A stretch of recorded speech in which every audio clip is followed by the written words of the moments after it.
Last lecture पर neural control and coordination chapter complete हो गया था। आज से हम लोग नया चैप्टर स्टार्ट करेंगे, केमिकल कोऑर्डिनेशन एंड इंटीग्रेशन। वैसे तो वेटेज वाइज 2 क्वेश्चन का वेटेज इस चैप्टर का है, लेकिन इस बार इस चैप्टर से कुल 4 क्वेश्चन आए थे, तो कभी कभार क्वेश्चन ज्यादा हो जाते हैं। इस बार 4 आए थे, लेकिन अक्सर 2 क्वेश्चन आते हैं इस चैप्टर से। इस चैप्टर की एक और खास बात है कि इसका कुछ रिलेशन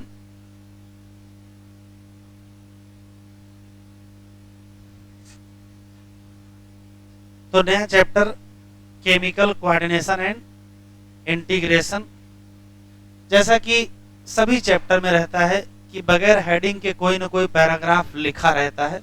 यहाँ भी बगैर हेडिंग के एक पैराग्राफ लिखा हुआ है और ये इंट्रोडक्शन है। तो चैप्टर का नाम डाले और हेडिंग डाले इंट्रोडक्शन।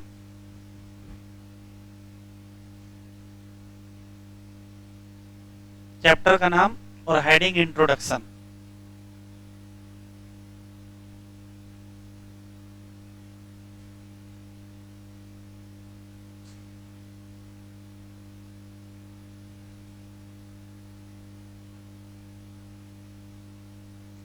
और अभी कुछ लिखेंगे नहीं, केवल सुनेंगे।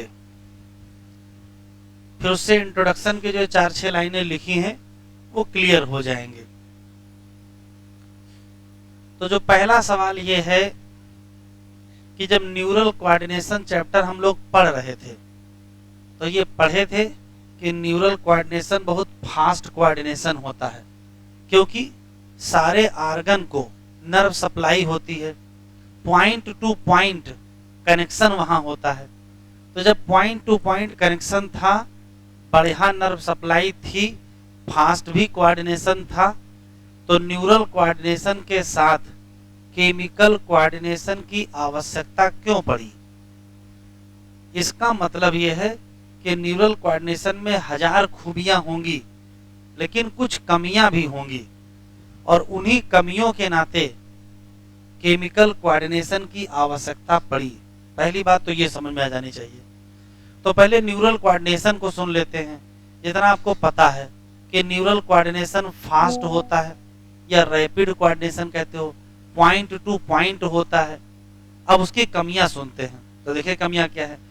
न्यूरल कोऑर्डिनेशन की पहली कमी है शॉर्ट लिव्ड। शॉर्ट लिव्ड का मतलब यह है कि स्टिमुलस आया, कोई ना कोई काम हुआ, थोड़ी देर में उसका असर खत्म हो जाएगा।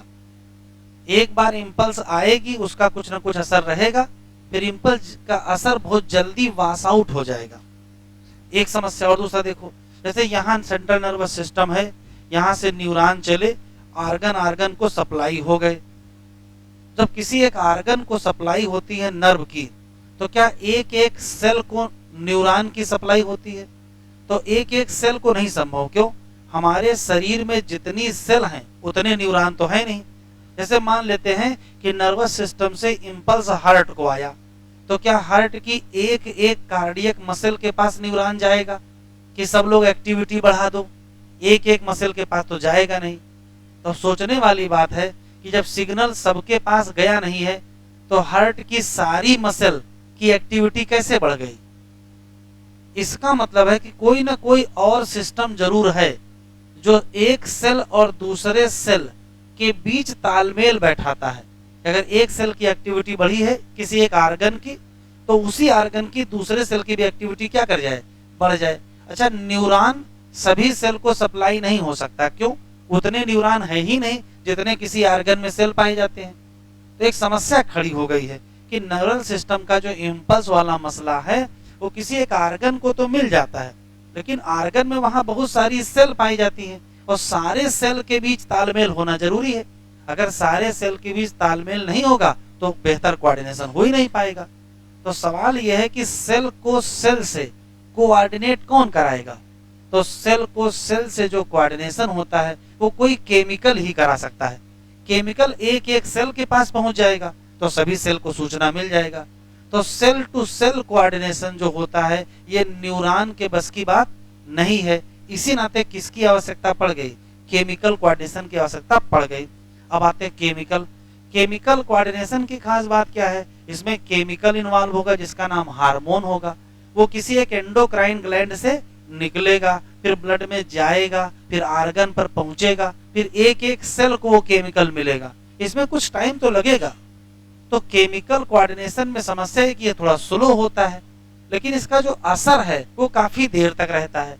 तो न्यूरल कोऑर्डिनेशन क्या है, क्विक कोऑर्डिनेशन है, रैपिड कोऑर्डिनेशन है, पॉइंट टू पॉइंट है, सब अच्छाइयां हैं। लेकिन समस्या क्या है, शॉर्ट लिव्ड है और सभी सेल को सप्लाई हो नहीं सकता है। अच्छा, केमिकल में क्या है, केमिकल कोऑर्डिनेशन केमिकल की मदद से होगा, उसका नाम हार्मोन होगा। इसमें थोड़ा सा टाइम लगेगा, तो इसको हम क्या कहेंगे, स्लो कोऑर्डिनेशन कहेंगे। लेकिन इसकी एक अच्छाई है, इसका जो इफेक्ट है वो काफी देर तक बना रहता है, तो इसको क्या कहेंगे, लॉन्ग लास्टिंग इफेक्ट। और सबसे खास बात यह है कि सेल को सेल से जो कोऑर्डिनेशन होना है वो कौन करा सकता है, तो आंसर क्या देंगे, केमिकल। इसी नाते हमारे शरीर में न्यूरल सिस्टम और एंडोक्राइन सिस्टम दोनों लोग मिल के क्या करते हैं, कोऑर्डिनेट करते हैं और इंटीग्रेट करते हैं सारे फिजियोलॉजिकल फंक्शन। तो दोनों लोगों की आवश्यकता क्यों पड़ी, कुछ अच्छाइयां न्यूरल में है और कुछ अच्छाइयां केमिकल में है, कुछ कमियां न्यूरल की भी है और कुछ कमियां केमिकल की भी हैं। तो जब दोनों लोग मिल जाएंगे तो ज्यादा बेहतर होगा। तो ओवरव्यू इस पैराग्राफ में यही लिखा क्या, कि हम लोगों के शरीर में कोऑर्डिनेशन और इंटीग्रेशन का जो काम है वो न्यूरल सिस्टम और एंडोक्राइन सिस्टम दोनों मिल के करते हैं, उसी से सारे फिजियोलॉजिकल फंक्शन कोऑर्डिनेट होते हैं। एक क्वेश्चन, न्यूरल की खास बात क्या है, तो न्यूरल की खास बात है point two point rapid coordination, लेकिन शॉर्ट लिव्ड कोऑर्डिनेशन होता है, क्योंकि सभी सेल को सप्लाई न्यूरॉन की नहीं कर सकती, ये समस्या है इसके साथ। केमिकल में क्या है, एंडोक्राइन सिस्टम करेगा, केमिकल कोऑर्डिनेशन करेगा, हार्मोन निकलेगा, थोड़ा टाइम लगेगा, स्लो कोऑर्डिनेशन होगा, लेकिन इसका इफेक्ट क्या होगा, लॉन्ग लास्टिंग। अब हम जो लिख रहे हैं पहले उसे लिख लीजिए, या पहले एनसीईआरटी से पढ़ ही लेते हैं फिर लिख लेंगे।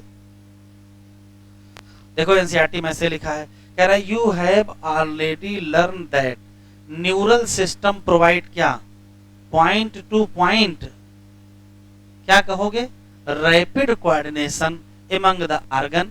न्यूरल कोऑर्डिनेशन हमेशा क्या होगा, फास्ट कोऑर्डिनेशन होगा, लेकिन समस्या क्या है, ये शॉर्ट लिव्ड होगा, ये एक समस्या। और दूसरा, nerve fibre do not innervate, मतलब नहीं पहुंचा सकती हैं, कहां तक, ऑल सेल, क्या सभी सेल तक पहुंच पाएंगे, नहीं पहुंच पाएंगे। जबकि सेलुलर फंक्शन चाहते हैं कि उनको क्या किया जाए, कंटिन्यूअस रेगुलेट किया जाए। तो फिर हमको क्या लेना पड़ा, special kind of coordination and integration.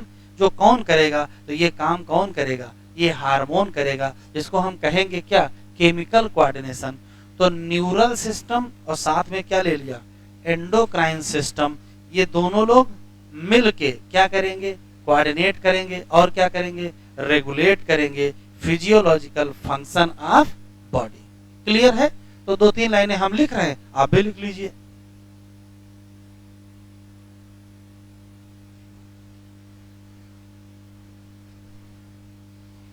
जैसे लिख रहे हैं ऐसे लिख लीजिए।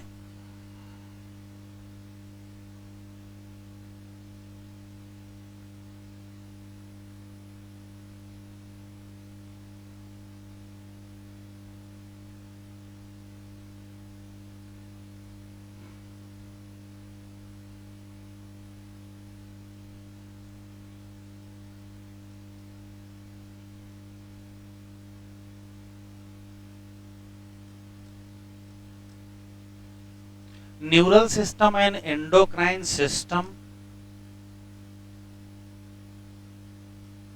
एक साथ मिल करके ज्वाइंटली कोऑर्डिनेट करेंगे और रेगुलेट करेंगे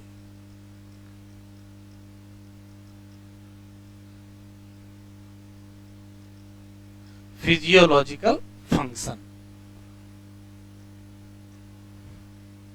अब जब कोऑर्डिनेशन न्यूरल सिस्टम करेगा तो उसका नाम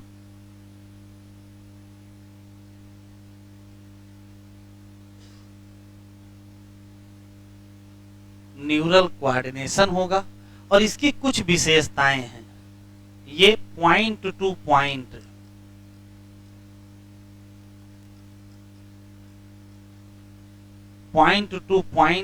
रैपिड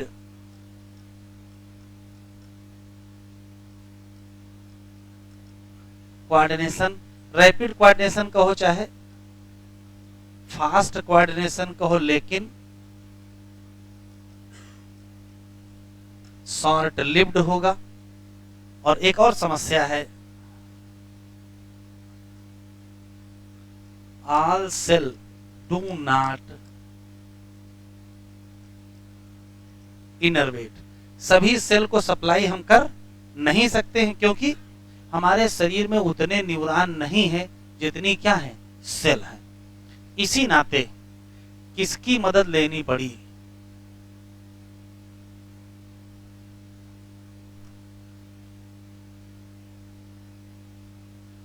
एंडोक्राइन सिस्टम,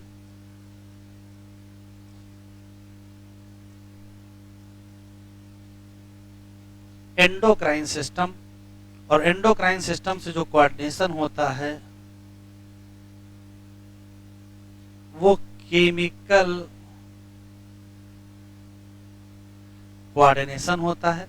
और केमिकल कोऑर्डिनेशन की भी कुछ खास बातें हैं, ये स्लो होता है।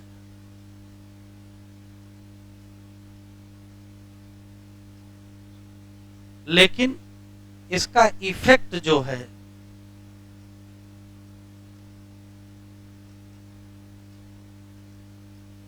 लॉन्ग लास्टिंग होता है।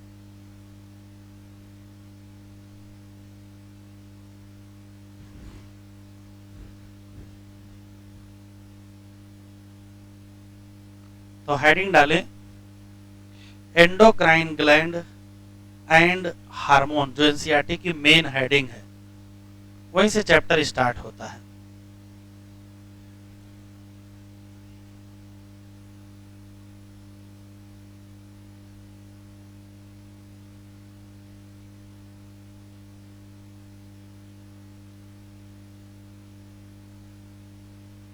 एंडोक्राइन ग्लैंड अभी लिखेंगे नहीं, सुनेंगे। एंडोक्राइन ग्लैंड का स्ट्रक्चर कुछ कैसा होता है और क्यों इनको एंडोक्राइन ग्लैंड कहते हैं वो देखो। तो होता ये है, जैसे मान लेते हैं कि ये कोई सेल है, ये दूसरी कोई सेल है और ये तीसरी कोई सेल है। इन सेल की खास बात ये है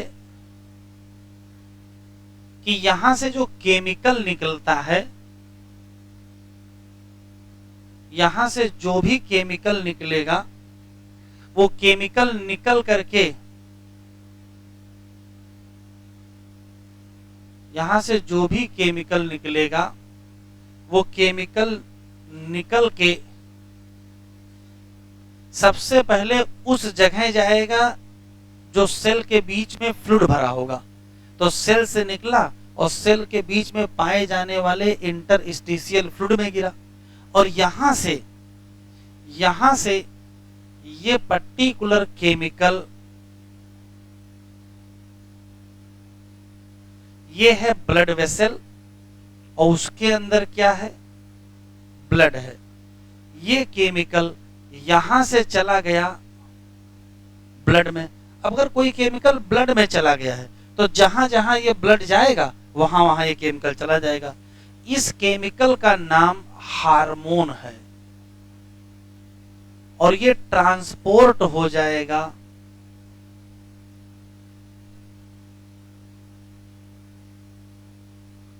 किसी डिस्टेंट ऑर्गन को। ऐसी कोई भी ग्लैंड जिससे निकलने वाला केमिकल पहले ये पर्टिकुलर सेल है, सेल से निकले और कहां जाए, इंटरस्टिशियल फ्लूइड में जाए और फिर वहां से कहां चला जाए, ब्लड में जाए और ट्रांसपोर्ट हो जाए किसी डिस्टेंट ऑर्गन को। तो उस केमिकल का नाम हार्मोन होगा और सिक्रीट करने वाले का नाम एंडोक्राइन ग्लैंड। तो एंडोक्राइन ग्लैंड वास्तव में क्या है, तो कहोगे डक्टलेस ग्लैंड। क्योंकि यहाँ कोई डक्ट तो दिखाई नहीं पड़ रही है।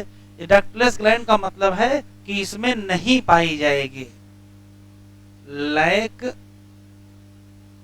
डक्ट, एक क्वेश्चन। लेकिन इसके अपोजिट देखो, एक ग्लैंड होती है जिसमें पाई जाती है डक्ट, और ये उसकी सेल हैं जो सिक्रीशन करती हैं, और ये है डक्ट। ऐसी ग्लैंड जिसमें डक्ट पाई जाए इसे कहते हैं एक्सोक्राइन ग्लैंड। इसकी खास बात यह है कि ये ग्लैंड विद क्या है, डक्ट है, और यहां से इसका सिक्रीशन निकलेगा। तो सिक्रीशन को जहां कहीं भी जाना होगा, जैसे यहां सिलेवरी ग्लैंड है लेकिन सिलाइवा को तो बक्कल कैविटी में रिलीज होना है, तो जहां कहीं रिलीज होना होगा वहां किसके द्वारा जाएगा, डक्ट के द्वारा। तो सिक्रीशन किससे ट्रांसपोर्ट होगा,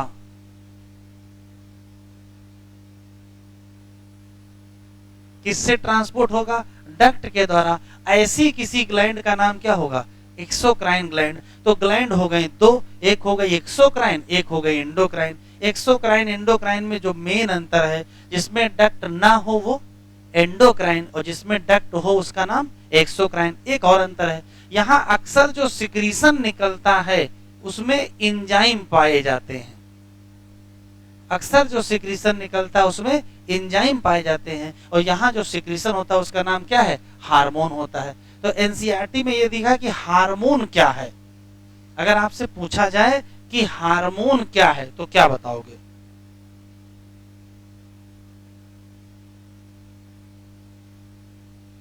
हार्मोन क्या है? तो हार्मोन कहोगे एक केमिकल है जो कहां से प्रोड्यूस होता है, एक्सोक्राइन ग्लैंड से प्रोड्यूस होता है, और डायरेक्ट एंडोक्राइन ग्लैंड से प्रोड्यूस होता है, और डायरेक्ट कहां रिलीज होता है, ब्लड में। क्यों? क्योंकि उसको ट्रांसपोर्ट करना है कहीं और। ये पुरानी डिफिनीशन है, बहुत सारे वैज्ञानिकों को बाद में पता चला कि कुछ ऐसे भी हार्मोन होते हैं जो ब्लड में नहीं जाते हैं।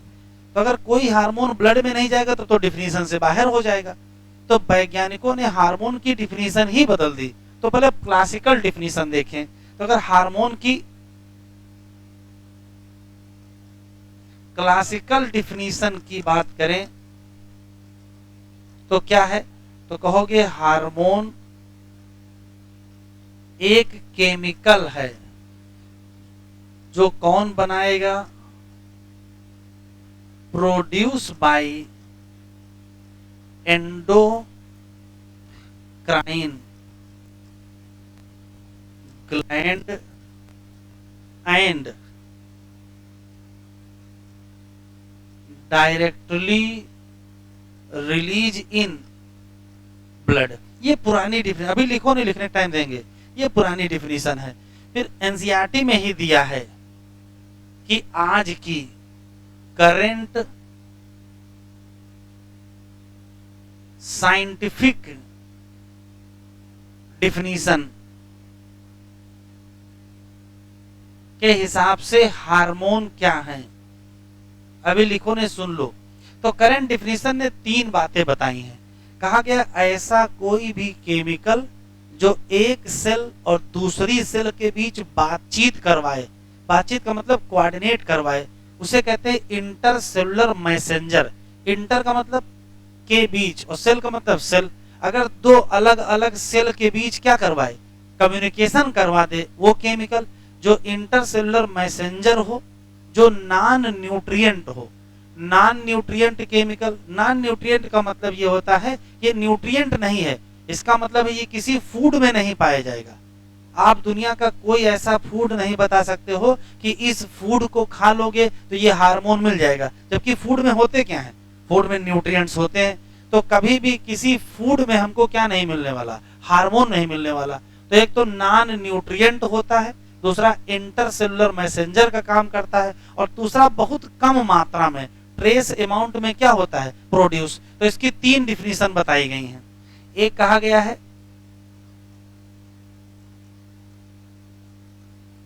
नॉन न्यूट्रिएंट केमिकल काम करेगा कैसे, इंटर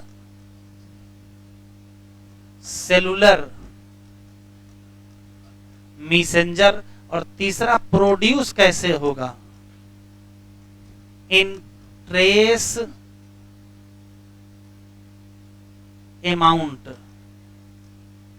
ट्रेस अमाउंट का मतलब जो कम मात्रा में निकले। तो ये नई डिफिनीशन है, पुरानी पुरानी वाली क्या कहती है, ऐसा कोई भी केमिकल जो एंडोक्राइन ग्लैंड से निकले, डायरेक्ट ब्लड में जाए और किसी दूर ऑर्गन को चला जाए, वहां जाके काम करे। ये पुरानी डिफिनीशन है। नई डिफिनीशन बिल्कुल बदली हुई है। क्या, ऐसा कोई भी केमिकल जो नॉन न्यूट्रिएंट हो, जो इंटरसेलुलर मैसेंजर का काम करता हो और जो बहुत कम मात्रा में बनता हो, उसी का नाम क्या है, हार्मोन। इतना लिखो पहले। दो तीन रटने वाले सवाल कि टर्म हार्मोन किस वैज्ञानिक ने दिया। एक स्टर्लिंग नाम के साइंटिस्ट है, उन्होंने दिया। सबसे पहला खोजा जाने वाला हार्मोन सीक्रेटिन हार्मोन है। भी आगे हम लोग पढ़ेंगे। हार्मोन की पढ़ाई करो, चाहे एंडोक्राइन ग्लैंड की पढ़ाई करो, ये किस ब्रांच में आता है, तो एंडोक्राइनोलॉजी में आता है। और फादर ऑफ एंडोक्राइनोलॉजी कौन है, ये इंपॉर्टेंट है, ये थॉमस एडिसन है। ये वही एडिसन है जिनके नाम पर एक बीमारी है जिसको एडिसन डिजीज कहते हैं। अभी इसी चैप्टर में आगे आपको मिलेगी। तो ये चार रटने वाले सवाल लिख लो जरा। बायोटेक्नोलॉजी के द्वारा सबसे पहले कौन सा हार्मोन बनाया गया, तो आंसर देंगे इंसुलिन। बायोटेक्नोलॉजी के द्वारा सबसे पहले कौन सा हार्मोन बना, तो इंसुलिन। ये चार पांच रटने वाले सवाल हैं, इसमें से दो तीन पूछे गए हैं, लिख लीजिए।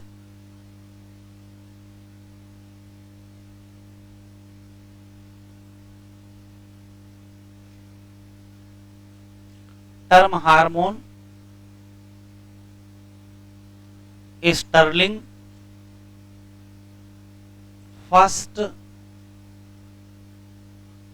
डिस्कवर्ड हार्मोन, तो आंसर देंगे सिक्रीटिन। तीसरा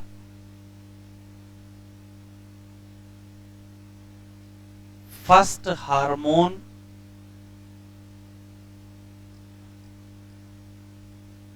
प्रोड्यूस बाय रिकॉम्बिनेंट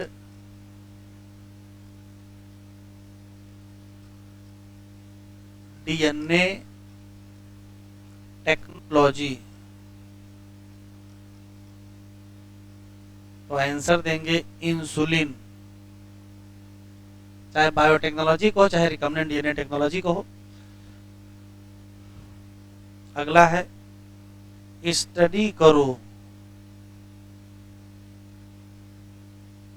हार्मोन और एंडोक्राइन ग्लैंड की, तो इसे कहते हैं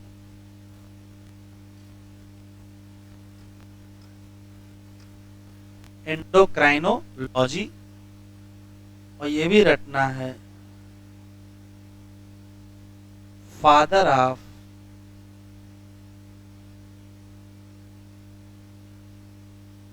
एंडोक्राइनोलॉजी, तो कहोगे थॉमस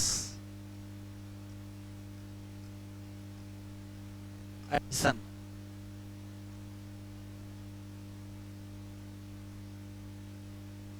एक स्पेशल सवाल है, एनसीईआरटी में लिखा है,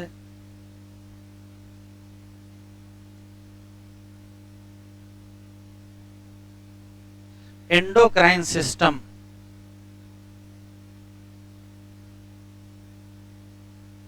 इनवर्टिब्रेट का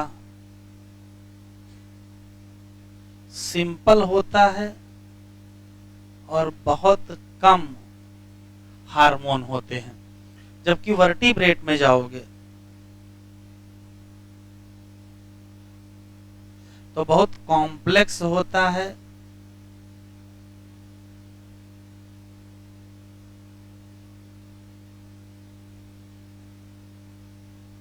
और इसमें बहुत सारे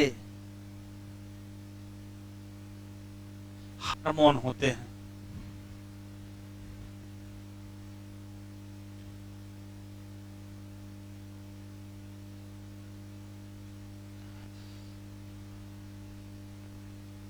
चलिए एनसीईआरटी में देखिए, लिखा है एंडोक्राइन ग्लैंड, हाईलाइट करिए, लैक डक्ट, इसी नाते इनका नाम क्या पड़ा, डक्टलेस ग्लैंड पड़ा। कह रहा है इनके सिक्रीशन का नाम क्या है, हार्मोन। क्लासिकल डिफिनीशन, पुरानी डिफिनीशन क्या कहती है कि ऐसा कोई भी केमिकल जो एंडोक्राइन ग्लैंड से बना हो और रिलीज हो जाए किसमें, ब्लड में, और ट्रांसपोर्ट हो जाए किसी दूर के लोकेटेड टारगेट आर्गन को। लेकिन अभी बदल गया है, करंट साइंटिफिक डिफिनीशन क्या कहती है, बोल्ड कर दिया, टिक कर दीजिए, hormone are non nutrient chemical, एक क्वेश्चन, इंटरसेलुलर मैसेंजर की तरीके से काम करता है, दूसरा क्वेश्चन, और प्रोड्यूस होते हैं ट्रेस अमाउंट में, तीसरा क्वेश्चन। नई डिफिनीशन जब से आई है, बहुत सारे नए मॉलिक्यूल शामिल हो गए किसमें, हार्मोन में। उन हार्मोन में जो कहां से सिक्रीट होते थे, किसी ऑर्गेनाइज एंडोक्राइन ग्लैंड से। फिर ये लिखा है इनवर्टिब्रेट में कैसा है, सिंपल एंडोक्राइन सिस्टम जहां बहुत कम हार्मोन होंगे, जबकि लार्ज नंबर ऑफ केमिकल या हार्मोन प्रोवाइड कोऑर्डिनेशन इन किसमें, वर्टिब्रेट। हमको पढ़ना क्या है, ह्यूमन एंडोक्राइन सिस्टम। तो ये वास्तव में इंट्रोडक्शन ही था, हेडिंग डालें ह्यूमन एंडोक्राइन सिस्टम।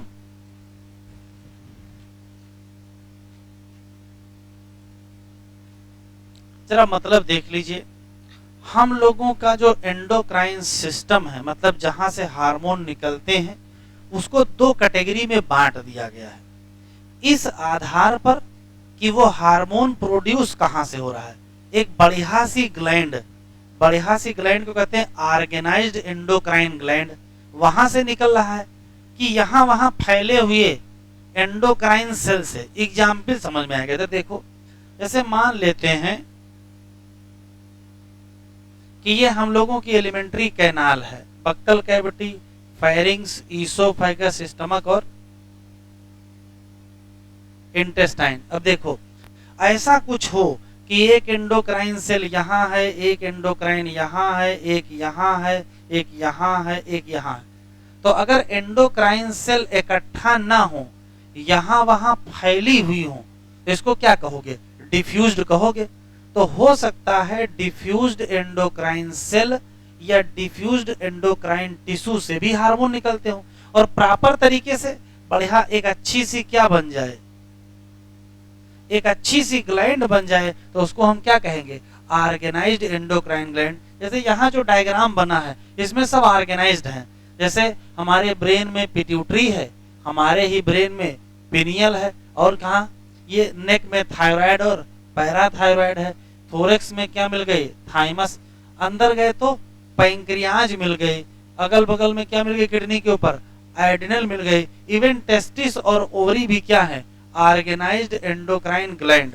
तो ऐसी कोई भी ग्लैंड जहां एंडोक्राइन सेल इकट्ठा हो और सिर्फ प्रॉपर तरीके से एंडोक्राइन ग्लैंड का काम कर रहे हो, उनका नाम हम ऑर्गेनाइज्ड कहेंगे। लेकिन ऐसा भी हो सकता है एक एंडोक्राइन सेल यहाँ है, एक यहाँ, एक यहाँ, एक यहाँ, इसको डिफ्यूज या डिस्पर्स भी कहते हैं। तो अगर एंडोक्राइन सेल डिफ्यूज या डिस्पर्स हैं, तो उसको हम डिफ्यूज्ड एंडोक्राइन सिस्टम कहेंगे। डिफ्यूज्ड एंडोक्राइन सिस्टम का मतलब सारी सेल इकट्ठा नहीं है, यहाँ वहां बिखरी हुई हैं। इसके 4 एग्जाम्पल है, इसका सामने एक एग्जाम्पल मैंने बना ही दिया है, गैस्ट्रो इंटेस्टाइनल ट्रैक्ट, दूसरा एग्जाम्पल इसका लिवर है, तीसरा एग्जाम्पल इसका किडनी है, और किडनी में याद है जेजीए वगैरह पाया जाता है, और इसका एग्जाम्पल हार्ट भी है, क्योंकि वहां से भी तो एक हार्मोन निकलता है। तो लिवर है, किडनी है, हार्ट है, या गैस्ट्रो इंटेस्टाइनल ट्रैक्ट, ये सब किस में आएंगे, ये डिफ्यूज या डिस्पर्स में आएंगे। जबकि ये जितने बने ये सब किस में आएंगे, ये सब ऑर्गेनाइज में आएंगे। तो लिखते हैं जरा,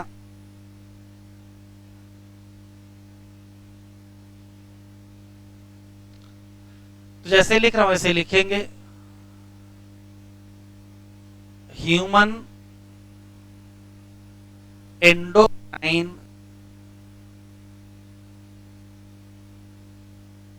सिस्टम और ह्यूमन एंडोक्राइन सिस्टम के दो पार्ट।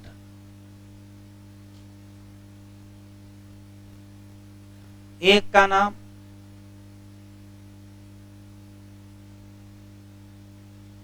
ऑर्गेनाइज्ड एंडोक्राइन ग्लैंड, और इसके बहुत सारे एग्जाम्पल हैं, जैसे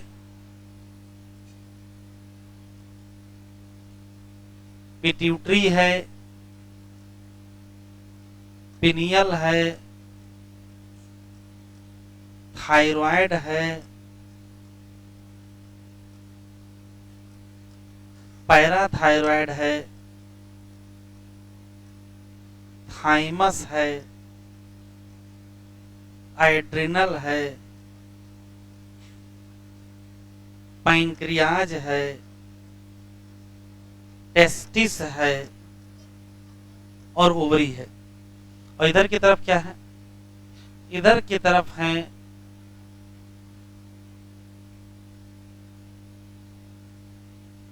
hormone producing diffused endocrine cell या टिश्यू। और इधर चार लोग हैं,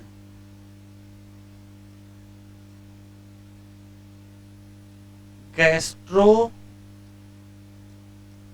इंटेस्टाइनल ट्रैक्ट और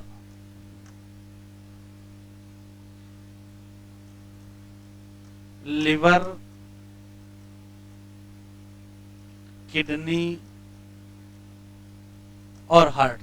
सिर्फ इतना बताओ, इसमें से कौन से ऐसे स्ट्रक्चर हैं जो शुद्ध रूप से एंडोक्राइन नहीं है?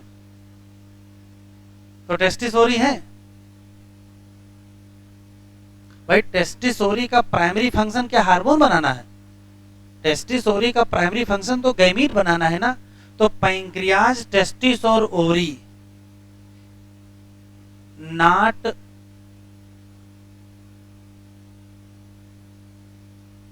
Only endocrine. और ये तो है ही, इनका तो काम ही कुछ और है। वहां तो यहां वहां सेल पाई जाती है। इधर की तरफ देखो, pituitary pure endocrine, pineal pure endocrine, thyroid, parathyroid, thymus, adrenal, ये सब क्या है? प्योर एंडोक्राइन है। ये क्या है? ये सिर्फ एंडोक्राइन नहीं है, ये कुछ और काम करते हैं। इसका मतलब इनका डुअल फंक्शन है। अभी टेस्टिस और ओवरी पढ़ेंगे, वहां बताया जाएगा कि टेस्टिस का भी डुअल फंक्शन है, ओवरी का भी क्या है? डुअल फंक्शन है।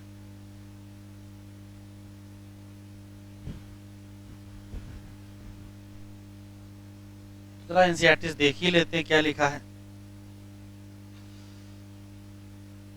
ऐसा डायग्राम संभव है नहीं कि टेस्टिस भी हो और ओवरी भी हो। ये सिर्फ बनाने के लिए, समझाने के लिए बना दिया है। हाँ भाई, बाद में फोन करो। एंडोक्राइन ग्लैंड और साथ में हार्मोन बनाने वाली क्या? डिफ्यूज टिश्यू या cell in different part of body, यही क्या बनाएंगे? एंडोक्राइन सिस्टम बनाएंगे। पिट्यूटरी है, पिनियल है, थायराइड है, एड्रिनल है, पैंक्रियाज है, पैराथायराइड है, थाइमस, गोनड, टेस्टिस और ओवरी। ये सब किस में आएंगे? ऑर्गेनाइज्ड में आएंगे। लेकिन कह रहा है इन सब के अलावा कुछ और ऑर्गन, जैसे गैस्ट्रोइंटेस्टाइनल ट्रैक्ट, जैसे लिवर, किडनी और हार्ट, ये भी क्या प्रोड्यूस करेंगे? हार्मोन प्रोड्यूस करेंगे। तो ये जो हार्मोन प्रोड्यूस करेंगे वो किस में जाएंगे?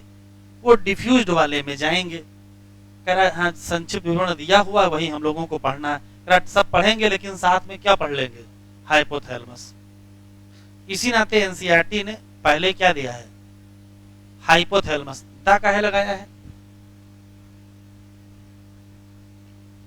द हाइपोथैलेमस का मतलब क्या है? कोई तो पर्पज होगा। सम्मान में इंग्लिश मीडियम वाले हाथ उठाएं, बताओ भैया दा काहे लिखा है? हैं? अच्छा, यहां भी दा लगा है। दा पिट्यूटरी, दा पिनियल, यहां दा गायब हो गया है? भूल गए होंगे लिखना, है ना?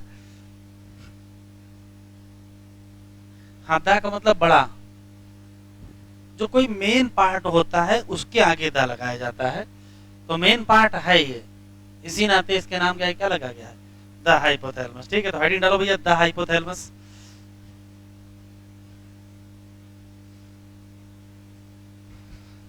और डायग्राम बनाएं और उसके बाद समझें।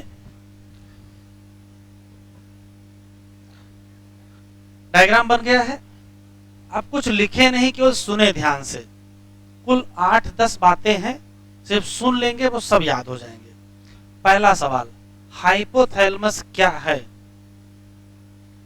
तो एनसीईआरटी में लिखा है, न्यूरल वाले चैप्टर में, इंपॉर्टेंट पार्ट ऑफ ब्रेन है। ये कौन सी बात है? चलो अच्छा ठीक है, और थोड़ा आगे बढ़ते हैं। यहां सही लिखा है हाइपोथैलेमस क्या है, तो एनसीईआरटी में यहां लिखा है बेसल पार्ट ऑफ डायनसेफेलान। वहां नहीं बताया, यहां बताया, हमने आपको वहीं बताया दिया था। ठीक, तो हाइपोथैलेमस डायनसेफेलान का नीचे का हिस्सा है, पहले से ही पता है। हाइपोथैलेमस बहुत सारे काम करवाता है, सेवरल फंक्शन, ये पहले से पता है। हाइपोथैलेमस पर बहुत सारे न्यूरोसेक्रेटरी सेल पाई जाती है, ये भी पहले से पता है। और न्यूरोसेक्रेटरी सेल से हार्मोन निकलते हैं, और हार्मोन का नाम हाइपोथैलेमिक हार्मोन होता है, ये भी पहले से ही पता है। अब यहां आ जाओ, वहां जो न्यूरोसेक्रेटरी सेल पाई जाती हैं, उन न्यूरोसेक्रेटरी सेल को न्यूक्लियाई कहते हैं। बताओगे न्यूक्लियाई क्यों कहते हैं? तो बता चुका हूं मैं आपको कि जब कभी किसी न्यूरॉन की सेल बॉडी ब्रेन के अंदर होती है तो उसको न्यूक्लियस कहते हैं, और वही सेल बॉडी बाहर होती तो गैंग्लिया कहते हैं। नहीं याद आया? 4 चीजें बताई हैं, न्यूक्लियस, गैंग्लिया, ट्रैक्ट और नर्व नहीं बताई है, तो वही न्यूक्लियस बताए हैं। तो इसका नाम न्यूक्लियाई क्यों है? तो एक का नाम न्यूक्लियस होगा, ढेर सारे का नाम न्यूक्लियाई, तो ढेर सारे ही तो हैं।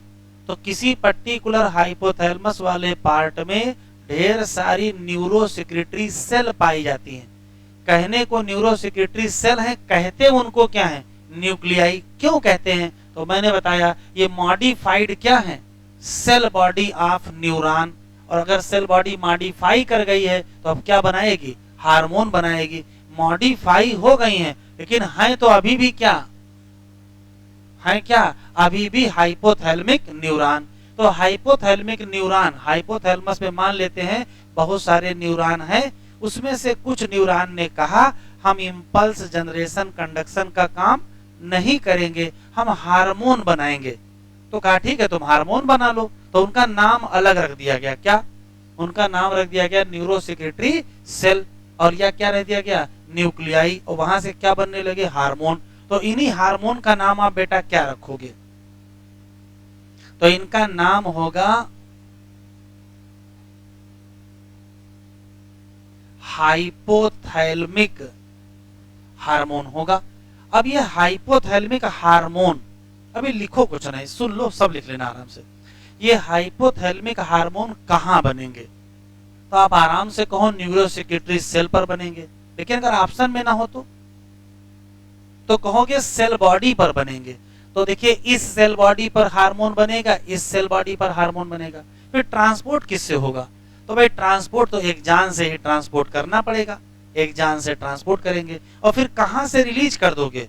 नर्व एंडिंग या एक जान टर्मिनल से क्या करोगे? रिलीज कर दोगे। अब नई समस्या आई है, एक न्यूरॉन इतना लंबा है कि सीधे कहां पहुंच गया है? पोस्ट पिट्यूटरी पर पहुंच गया है। तो इसके तो हार्मोन सीधे कहां पहुंच जाएंगे?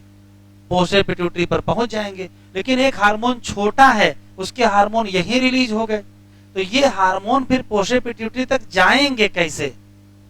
तो इन हाइपोथैलेमिक हार्मोन को एंटीरियर पिट्यूटरी तक लाने की जिम्मेदारी किसकी है?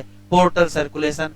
तो हाइपोथैलेमस के हार्मोन पिट्यूटरी तक जाएंगे तो 2 रास्ते हैं, एंटीरियर पिट्यूटरी तक जाएंगे, पोस्टीरियर पिट्यूटरी तक जाएंगे।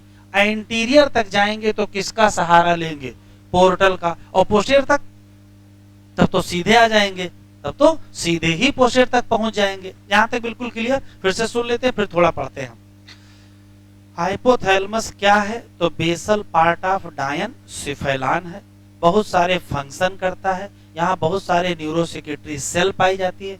जिनका नाम न्यूक्लियस है, जो वास्तव में न्यूरॉन की मॉडिफाइड सेल बॉडी है। हाइपोथैलेमस न्यूरॉन की सेल बॉडी पर हार्मोन बनेगा, एक्जान से ट्रांसपोर्ट होगा और नर्व एंडिंग से रिलीज होगा। ये हार्मोन एंटीरियर पिट्यूटरी तक कैसे जाएंगे? तो आंसर क्या देंगे? पोर्टल सर्कुलेशन से जाएंगे। अच्छा ठीक है, चलो पोर्टल सर्कुलेशन से यहाँ आ गए तो क्या करवाएंगे? तो भाई यहां से जो हार्मोन निकलते हैं, यहां से जो भी हार्मोन निकलते हैं, या तो उनका सिक्रीशन बढ़ा देंगे और या तो उनका सिक्रीशन घटा देंगे। अगर सिक्रीशन बढ़ गया, इसका मतलब क्या है? इसका मतलब है यहां से आने वाला हार्मोन रिलीजिंग हार्मोन है, और अगर सिक्रीशन घट गया तो इसका मतलब यहां से आने वाला हार्मोन क्या है? Inhibiting hormone. तो फिर हाइपोथैलेमिक हार्मोन हो गए दो प्रकार के, एक का नाम रिलीजिंग और एक का नाम इनहिबिटिंग। रिलीजिंग किसको कहोगे? रिलीजिंग उसको कहोगे जो हाइपोथैलेमस से आए और पिट्यूटरी के हार्मोन का सिक्रीशन बढ़ाए, और इनहिबिटिंग किसको कहोगे? जो हाइपोथैलेमस से आए और पिट्यूटरी के सिक्रीशन को घटाए। तो हाइपोथैलेमिक हार्मोन हो गए दो, एक का नाम रिलीजिंग और एक का नाम इनहिबिटिंग। अभी आगे लिखेंगे हम लोग, एक है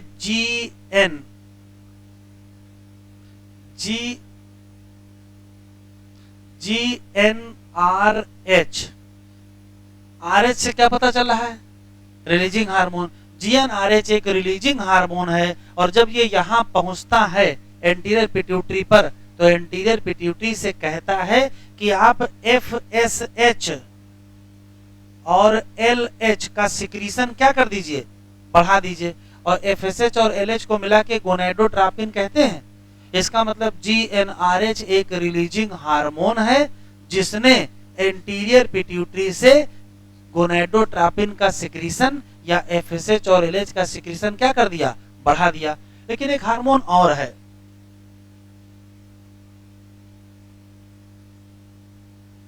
सोमैटोस्टैटिन। ये एक प्रकार का इनहिबिटिंग हार्मोन है, और अगर ये यहां आ गया तो यहां से हार्मोन एक निकलता है ग्रोथ हार्मोन, अभी आगे पढ़ेंगे, और ग्रोथ हार्मोन का सिक्रीशन घटा देता है। इसका मतलब यह है कि जो सोमैटोस्टैटिन है वो क्या है? इनहिबिटिंग हार्मोन है। तो हाइपोथैलेमिक हार्मोन दो प्रकार के, एक का नाम रिलीजिंग, एक का नाम इनहिबिटिंग। रिलीजिंग का एग्जाम्पल GnRH, जो बढ़ा देगा किसका सिक्रीशन? FSH और LH का। और इनहिबिटिंग का एग्जाम्पल सोमैटोस्टैटिन, जो घटा देगा किसका? आंसर देंगे क्या?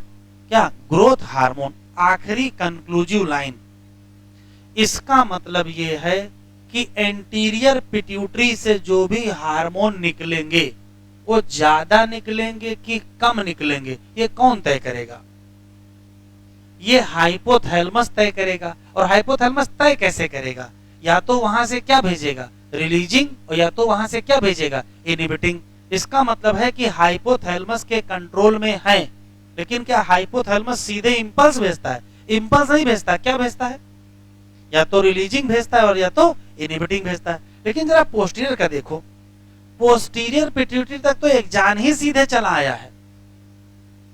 पोस्टीरियर पिट्यूटरी तक तो एक जान ही सीधे चला आया है। इसी नाते पोस्टीरियर पिट्यूटरी से जो हार्मोन निकलेंगे, ये बताओ इन हार्मोन के लिए कोई रिलीजिंग हार्मोन आएगा या कोई इनहिबिटिंग आएगा? नहीं आएगा। रिलीजिंग और इनहिबिटिंग तो किसके लिए आएंगे? किसके लिए आएंगे?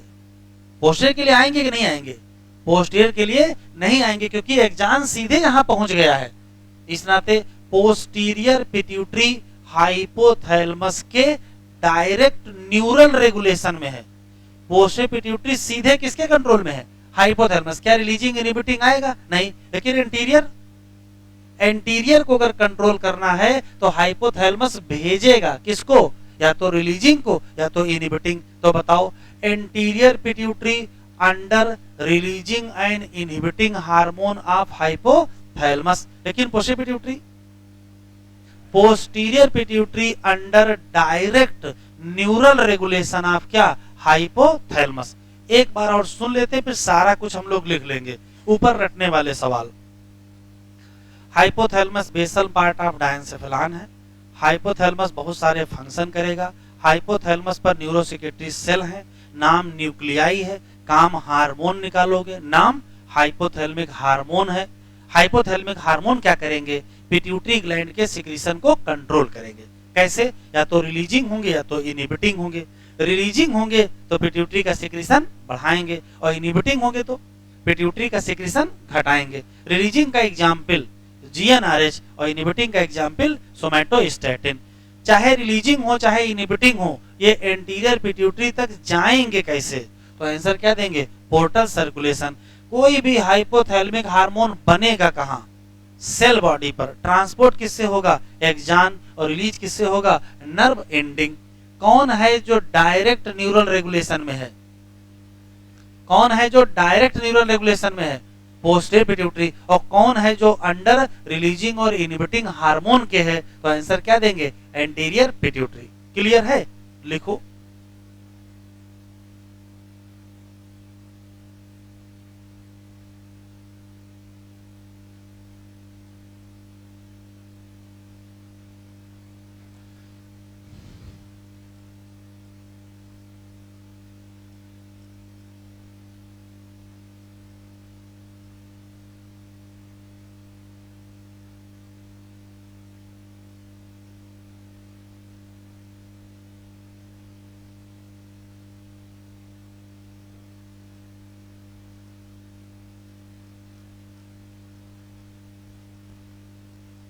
बतियाओ नहीं भाई। बेसल पार्ट ऑफ डायंसेफेलान है या फोर ब्रेन है, सेवरल फंक्शन को कंट्रोल करेगा। यहां पाई जाएंगी न्यूरोसिक्रेटरी सेल, जिनको कहोगे क्या, न्यूक्लियाई। और ये प्रोड्यूस करेंगे क्या, हार्मोन, जिनको कहोगे क्या, हाइपोथैलेमिक हार्मोन। हाइपोथैलेमिक हार्मोन की खास बात, प्रोड्यूस किससे होंगे, तो प्रोड्यूस होंगे कहां, सेल बॉडी। ट्रांसपोर्ट किससे होंगे, एक्सोनली। और रिलीज कहां से होंगे, नर्व इंडिंग। सब एनसीईआरटी में लिखा है, ठीक है। और हाइपोथैलेमिक हार्मोन क्या करेंगे, रेगुलेट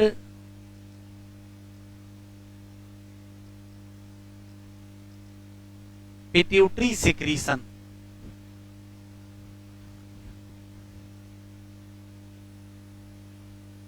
बढ़े बेटा आगे।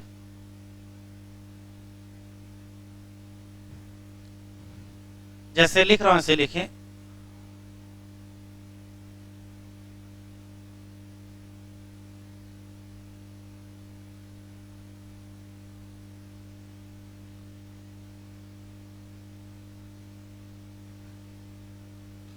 हाइपोथैलेमिक हार्मोन दो प्रकार के, रिलीजिंग और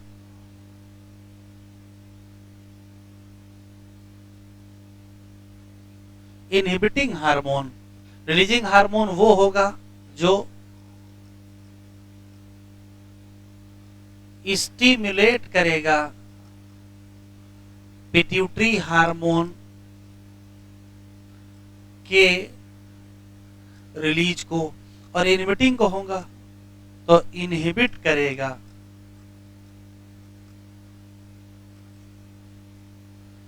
पिट्यूटरी हार्मोन रिलीज को। इसका एग्जाम्पल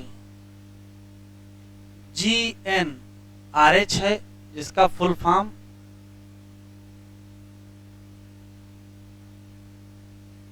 गोनेडोट्रोपिन रिलीजिंग हार्मोन। क्या करेगा, स्टिमुलेट कराएगा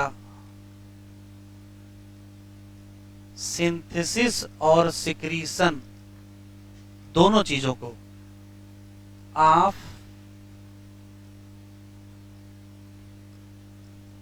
गोनेडोट्रोपिन कहां से, फ्रॉम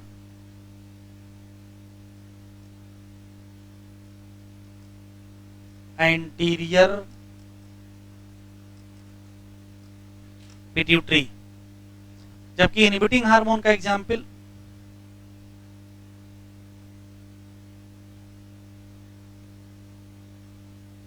सोमैटोस्टैटिन है। क्या करेगा,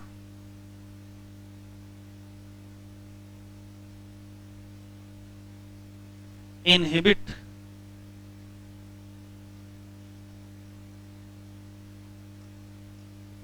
synthesis and secretion of growth hormone from anterior pituitary। इसका मतलब यह है कि जो रिलीजिंग और इनहिबिटिंग है ये एंटीरियर पिट्यूटरी को ही क्या कर रहे हैं, रेगुलेट कर रहे हैं। और रिलीजिंग और इनहिबिटिंग दोनों एंटीरियर पिट्यूटरी को पहुंचेंगे कैसे, तो आंसर देंगे क्या, पोर्टल सर्कुलेशन। तो स्पेशल पॉइंट लिख लेंगे,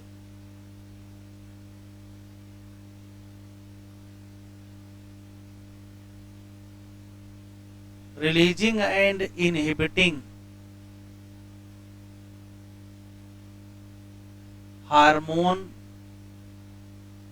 reach to anterior pituitary by, किसके द्वारा,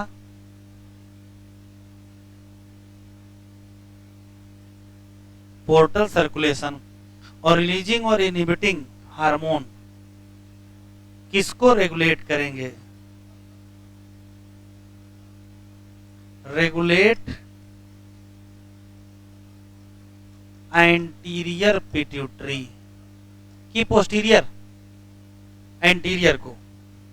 इसका मतलब है कि एंटीरियर पिट्यूटरी हाइपोथैलेमस के कंट्रोल में है लेकिन रिलीजिंग और इनहिबिटिंग की मदद से है। और पोस्टीरियर, पोस्टीरियर तो डायरेक्ट उसके कंट्रोल में है।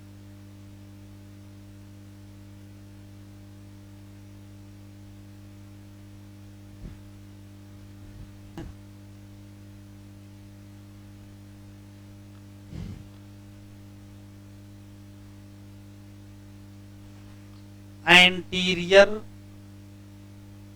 पिट्यूटरी क्या कहोगे, अंडर रिलीजिंग एंड क्या, इनहिबिटिंग हार्मोन ऑफ हाइपोथैलेमस। जबकि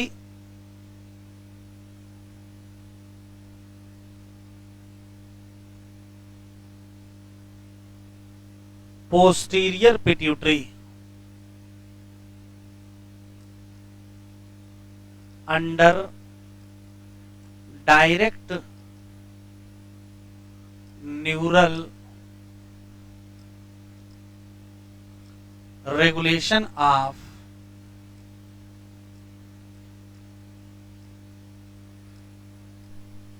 हाइपोथैलेमस। ये बताओ एंटीरियर हाइपोथैलेमस के कंट्रोल में है कि पोस्टीरियर हाइपोथैलेमस के कंट्रोल में है, तो दोनों कंट्रोल में है। बस एंटीरियर कैसे है, एंटीरियर रिलीजिंग और इनहिबिटिंग की मदद से कंट्रोल में है और पोस्टीरियर डायरेक्ट कंट्रोल में है।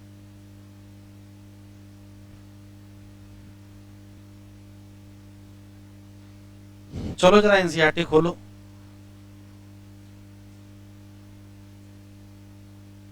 द हाइपोथैलेमस, हाइपोथैलेमस क्या है, तो ये देखो यहां सही बात लिखी है। क्या लिखा है, बेसल पार्ट ऑफ डायनसेफलान ये लाइन तो न्यूरल सिस्टम में लिखी होनी चाहिए थी। और डायनसेफलान वास्तव में किसका पार्ट है? फोरब्रेन का। It regulate wide spectrum function, सही बात, बहुत सारे फंक्शन कंट्रोल करता है। यहां से शुरू करेंगे। इसमें पाए जाएंगे several group of neurosecretory cell, कई बार पूछा जा चुका, हाईलाइट कर लीजिए। जिनको कहते क्या है? न्यूक्लियाई कहते हैं, जो प्रोड्यूस क्या करेंगे? हार्मोन। और ये हम करेंगे क्या? ये रेगुलेट करेंगे सिंथेसिस और सिक्रीशन किसका? पिट्यूटरी हार्मोन का। कैसे? जो हार्मोन प्रोड्यूस होते हैं हाइपोथैलेमस से, वो दो प्रकार के, एक का नाम रिलीजिंग, वो जो होंगे जो स्टिमुलेट करेंगे सिंथेसिस और सिक्रीशन, और एक का नाम क्या होगा? इनहिबिटिंग, जो इनहिबिट करेंगे क्या? सिक्रीशन। एग्जाम्पल दिया है, एक हाइपोथैलेमस हार्मोन नाम गोनाडोट्रोपिन रिलीजिंग हार्मोन, नाम ही में रिलीजिंग है, इसका मतलब ये स्टिमुलेट करेगा पिट्यूटरी की सिंथेसिस और रिलीज करवाएगा क्या? गोनाडोट्रोपिन, एफएसएच एलएच निकलवाएगा। दूसरी तरफ सोमैटोस्टैटिन है, ये भी एक हाइपोथैलेमिक हार्मोन है, लेकिन ये इनहिबिट करेगा क्या? रिलीज ऑफ ग्रोथ हार्मोन, कहां से? पिट्यूटरी। लेकिन ये दोनों एंटीरियर ही हैं। दीज हार्मोन ओरिजिनेट कहां होंगे? हाइपोथैलेमस के न्यूरॉन। पास किससे होंगे? एक्सॉन। और रिलीज कहां से होंगे? Nerve ending. ये हार्मोन पहुंचेंगे कहां? पिट्यूटरी। किसके थ्रू? तो आंसर देंगे पोर्टल। और ये बताओ, ये पोर्टल के द्वारा किस पिट्यूटरी में पहुंचे हैं? एंटीरियर की पोस्टीरियर? एंटीरियर को पहुंचे हैं। तब रेगुलेट करेंगे फंक्शन ऑफ एंटीरियर। जब पहुंचेंगे वही तो रेगुलेट करेंगे, कि पहुंचेंगे एंटीरियर रेगुलेट करेंगे पोस्टीरियर? पहुंचेंगे एंटीरियर तो रेगुलेट भी किसको करेंगे? एंटीरियर को। हाँ, पोस्टीरियर पिट्यूटरी अंडर, ये क्या लिखा है? Direct neural regulation of hypothalamus. तो डायरेक्ट न्यूरल रेगुलेशन और इनडायरेक्ट रेगुलेशन में अंतर है। डायरेक्ट न्यूरल रेगुलेशन में कौन है? पोस्टीरियर। और इनडायरेक्ट रेगुलेशन में कौन है? एंटीरियर। चलिए हेडिंग डालिए। हेडिंग डालिए पिट्यूटरी ग्लैंड।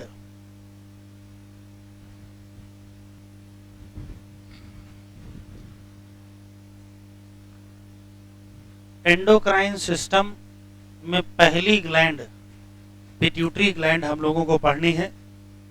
और पिट्यूटरी ग्लैंड में बहुत कुछ कॉन्सेप्ट भी हैं, बहुत सारे सवाल हैं। पहला तो रटने वाला सवाल, पिट्यूटरी ग्लैंड हमारे शरीर में पाई जाने वाली सबसे छोटी एंडोक्राइन ग्लैंड है, स्मॉलेस्ट एंडोक्राइन ग्लैंड। आंसर देंगे पिट्यूटरी ग्लैंड। ये चने के बराबर होती है, जो चना छोटा वाला होता है उतनी बड़ी होती है। पहला सवाल। अगर स्मॉलेस्ट ये है तो लार्जेस्ट कौन है? लार्जेस्ट ग्लैंड पूछेगा तो लिवर बताओगे, और लार्जेस्ट एंडोक्राइन पूछेगा तो लिवर बताओ, गलत हो जाएगा। लार्जेस्ट एंडोक्राइन ग्लैंड थायराइड है। तो दो तो रटने वाले सवाल, तो लिख लीजिए दो लाइनें लिख लीजिए। Smallest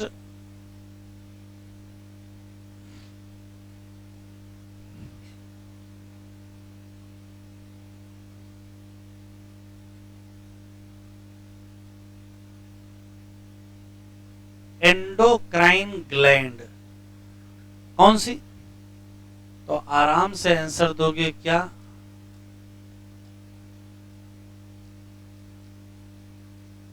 pituitary gland.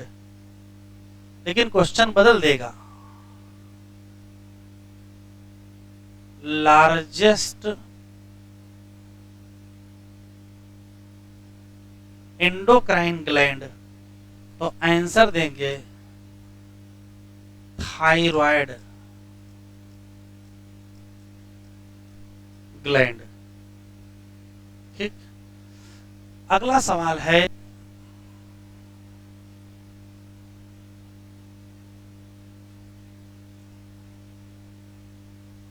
Pituitary gland हमारे शरीर में पाई कहां जाती है? तो कहोगे ब्रेन में बेस पर नीचे पाई जाती है। नीचे कहां? तो हाइपोथैलेमस से जुड़ी होती है। तो रटने वाला सवाल है, ये भी लिख लीजिए।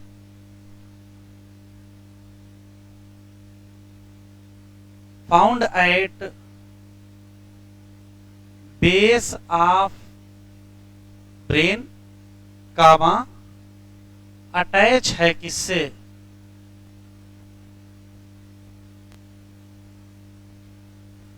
हाइपोथैलेमस से, वो भी किसकी मदद से, स्टाक।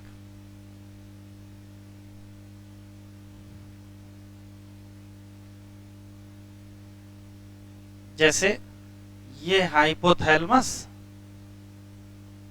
ये पिट्यूटरी ग्लैंड, तो भाई ये हाइपोथैलेमस है,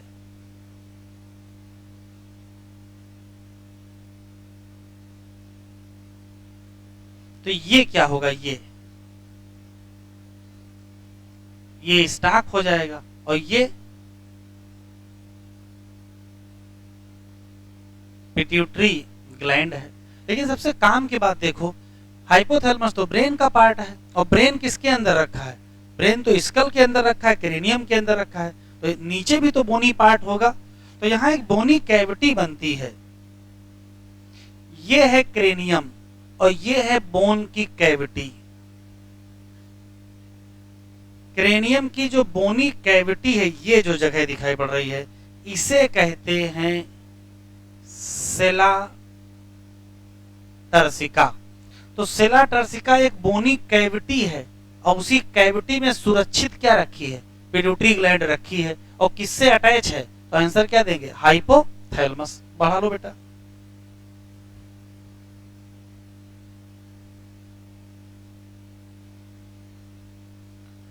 तो पिट्यूटरी ग्लैंड कहां है, तो कहोगे फोर ब्रेन के बेस पर है, या ब्रेन के बेस पर है। कहां है, हाइपोथैलेमस से अटैच है, कैसे, स्टाक। लेकिन बोनी कैविटी भी तो है, तो उस बोनी कैविटी का नाम बताना पड़ेगा, तो आंसर क्या देंगे, सेला टर्सिका। कभी पता नहीं क्यों नहीं पूछा गया, अभी तक पूछे नहीं गया, लेकिन ये क्वेश्चन अच्छा है।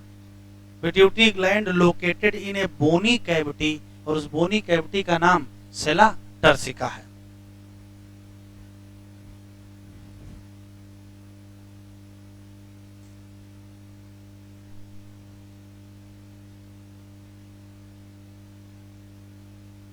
बढ़े, अब डायग्राम देखते हैं जो हम लोग बनाए थे।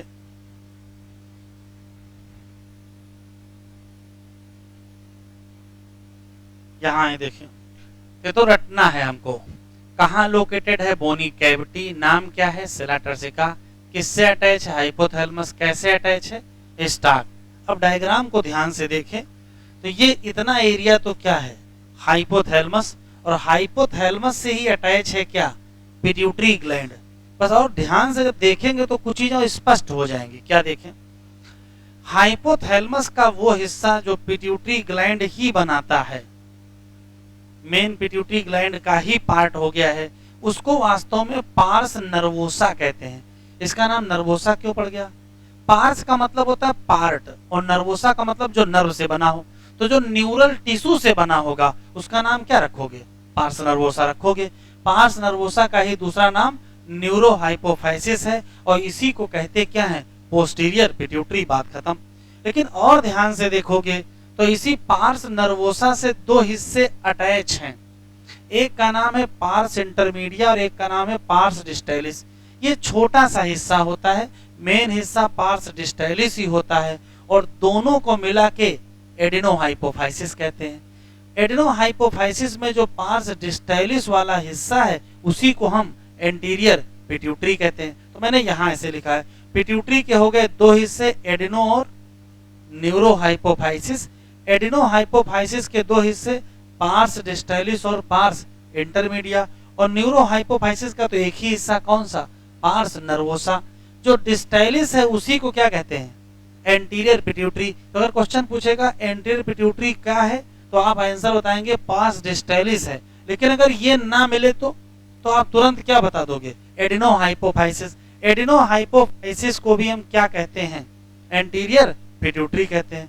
सबसे खास बात यह है कि ये जो पार्स इंटरमीडिया है इसका क्या होगा, तो हम लोगों में पार्स इंटरमीडिया पार्स डिस्टैलिस से मर्ज कर जाता है, और मर्ज करके किसका हिस्सा हो जाता है, एंटीरियर पिट्यूटरी का ही हिस्सा हो जाता है।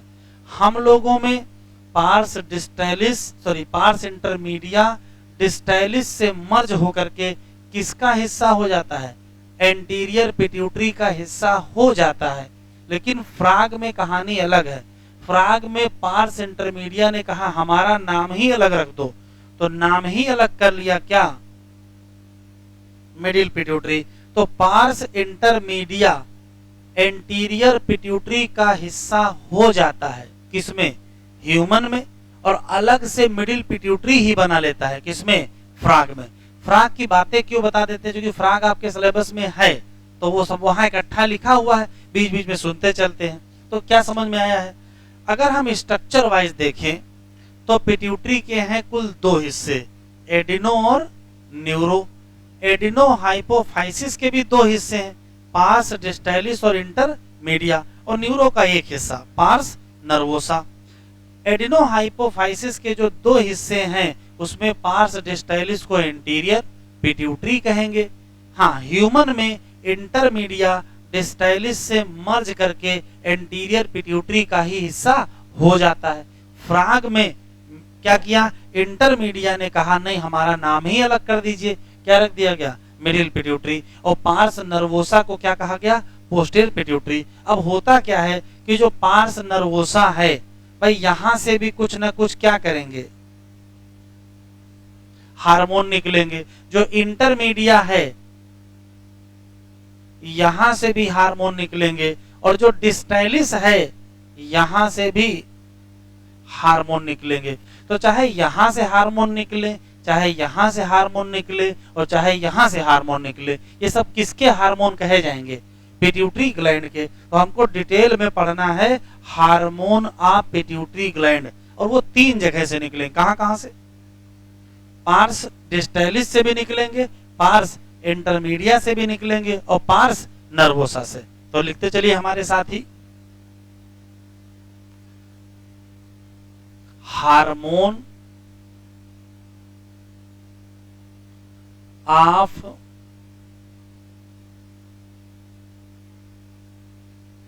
Pituitary gland. Hormone of pituitary gland में सबसे पहले हम लोग पढ़ेंगे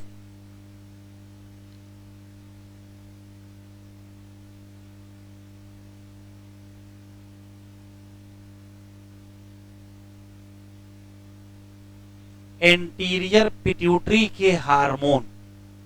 और एंटीरियर पिट्यूटरी के हार्मोन जब पढ़ना होगा तो हमको दो जगह से मिलेंगे। एक कहां से मिलेंगे? एक हमको मिलेंगे पार्स डिस्टैलिस से, और एक हमको मिलेंगे कहां से? Parse intermedia. पार्स डिस्टैलिस की अगर हम बात करें, पार्स डिस्टैलिस की अगर बात करें तो कौन कौन से हार्मोन होंगे? तो लिख डालिए,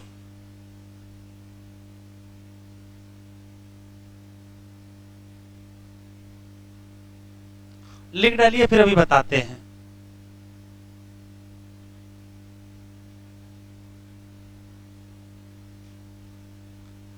एक हार्मोन निकलेगा ग्रोथ हार्मोन,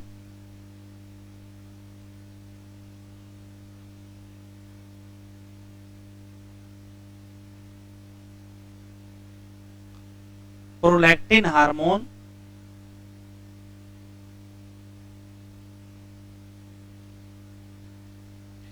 ACTH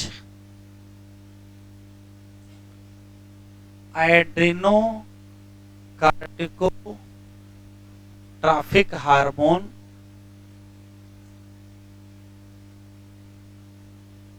एक मिलेगा TSH thyroid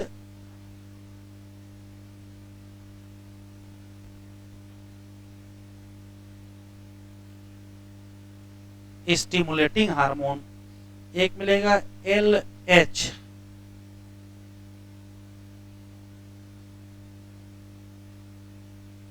luteinizing hormone, FSH। लिखते चले बेटे, बतियाए नहीं।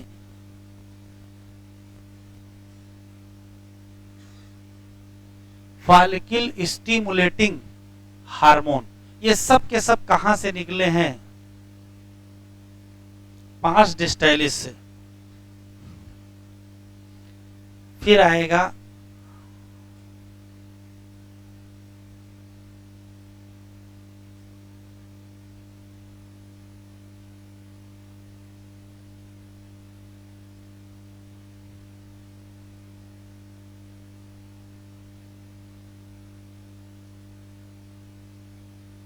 पार्स इंटर मीडिया, और यहां से एक ही हार्मोन निकलेगा MSH,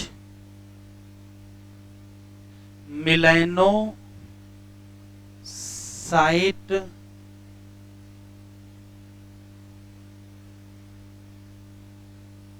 stimulating hormone. Anterior pituitary के बाद नंबर आएगा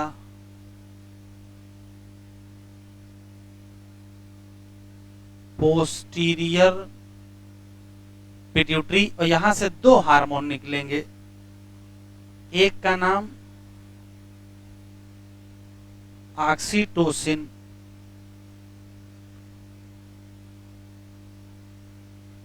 और एक का नाम वैसोप्रेसिन, या इसको ADH, एंटी डाईयूरेटिक हार्मोन। तो ये तो हार्मोन के नाम याद कर लेंगे। जितने हार्मोन हैं, GH है, PRL, ACT है, TSH, LH, FSH, MSH, oxytocin और वैसोप्रेसिन। इनके कुछ और नाम भी हैं, जैसे GH का दूसरा नाम, तो GH का दूसरा नाम STH है।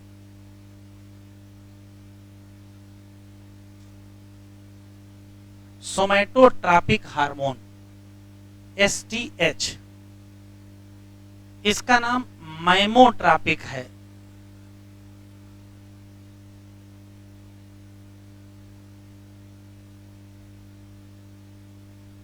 इसी का नाम मैटरनल हार्मोन भी है।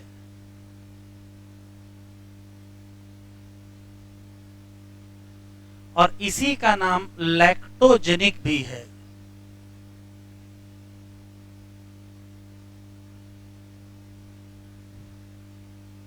तो चाहे प्रोलैक्टिन कहो, चाहे मैमोट्रॉपिक कहो, चाहे मैटरनल कहो, चाहे लैक्टोजेनिक कहो, और चाहे प्रोलैक्टिन कहो, ये सब एक ही चीज है। ACTH ठीक है, TSH ठीक है, LH और FSH दोनों को मिला देते हैं।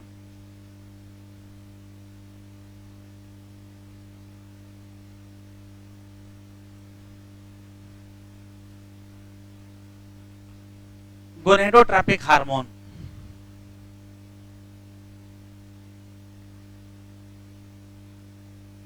हार्मोन के नाम से 3-4 क्वेश्चन हैं।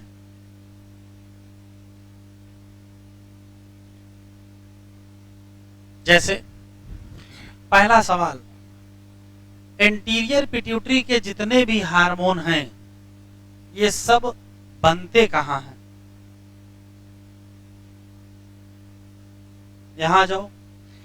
एंटीरियर पिट्यूटरी से जितने भी हार्मोन निकलेंगे वो यही बनेंगे और यहां से रिलीज होंगे। किसके कहने पर? हाइपोथैलेमस के कहने पर। वहां से रिलीजिंग आया तो रिलीज बढ़ जाएगा, वहां से इनहिबिटिंग आया तो रिलीज घट जाएगा।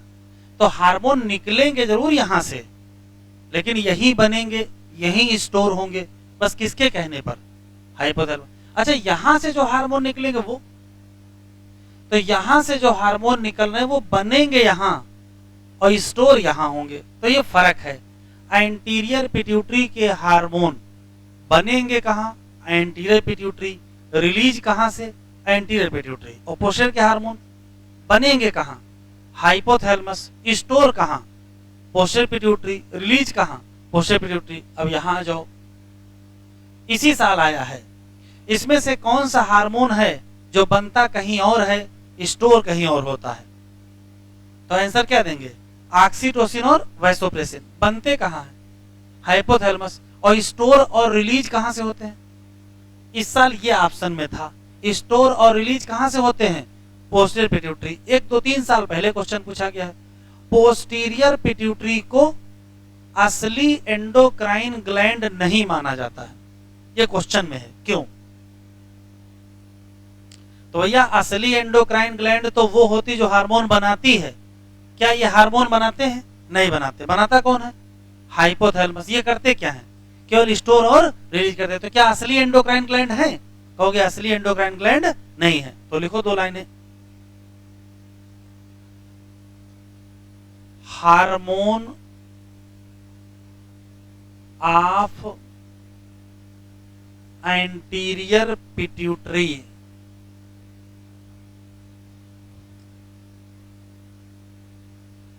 सिंथेसिस और सिक्रीशन दोनों कहां से होगा? सिंथेसिस एंड सिक्रीशन दोनों कहां से? एंटीरियर पिट्यूटरी से ही होंगे। लेकिन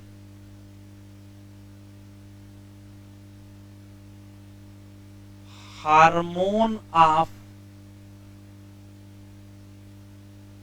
पोस्टीरियर पिट्यूटरी की सिंथेसिस कहीं और है। सिंथेसिस कहां है? तो कहोगे हाइपोथैलेमस पर। लेकिन स्टोर और रिलीज कहां से होते हैं?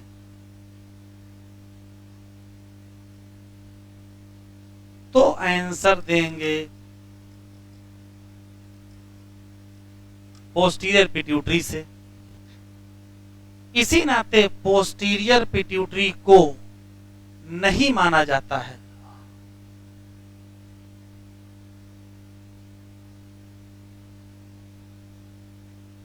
True endocrine gland. कौन असली एंडोक्राइन ग्लैंड नहीं है? Posterior pituitary. क्यों नहीं है?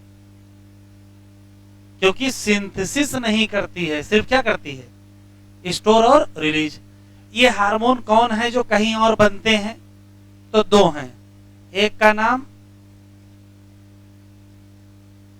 ऑक्सीटोसिन और दूसरे का नाम वैसोप्रेसिन। तो ऑक्सीटोसिन और वैसोप्रेसिन बनते कहां हैं? बनते कहां हैं? हाइपोथैलेमस पर। ऑक्सीटोसिन और वैसोप्रेसिन कहां बनते हैं? हाइपोथैलेमस। और कहां से रिलीज होते हैं? Posterior pituitary. अगर सिंथेसिस शब्द आ जाए तो आंसर क्या देंगे? हाइपोथैलेमस। अच्छा, कितने हार्मोन पढ़े हो? बहुत सारे हार्मोन। कितने हार्मोन के नाम में ट्रॉपिक हार्मोन लगा है?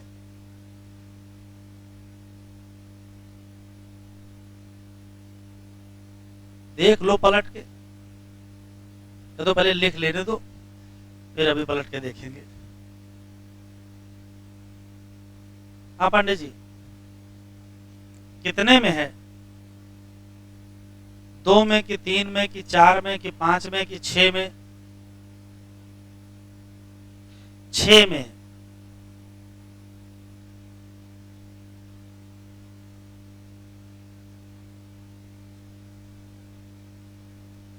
शुरू करें? ये लिख लिया बेटा? ये लिख लिया। एंटीरियर पिट्यूटरी के हार्मोन वहीं बनते हैं, वहीं से रिलीज होते हैं। और पोस्टीरियर के बनते कहीं और हैं, स्टोर कहीं और होते हैं, वहीं से क्या होते हैं? रिलीज हो जाते हैं। वापस चलो, बताओ। देखो, इसका नाम भी क्या है? STH है। ये ट्रिट्रॉफिक हार्मोन है। इसमें भी देखो लिखा मैंने ट्रॉपिक हार्मोन। यहाँ भी ट्रॉपिक है, यहाँ लिखा है थायराइड स्टिमुलेटिंग हार्मोन। इसको थायरोट्रॉपिक भी कहते हैं।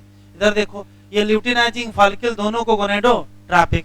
कहने का मतलब जो एंटीरियर पिट्यूटरी के यहाँ वाले हार्मोन हैं वो सब के सब क्या हैं? ट्रॉपिक हार्मोन है या ट्रॉपिक हार्मोन। तो क्वेश्चन पूछा गया है ट्रॉपिक हार्मोन या ट्रॉपिक हार्मोन कहां से निकलते हैं?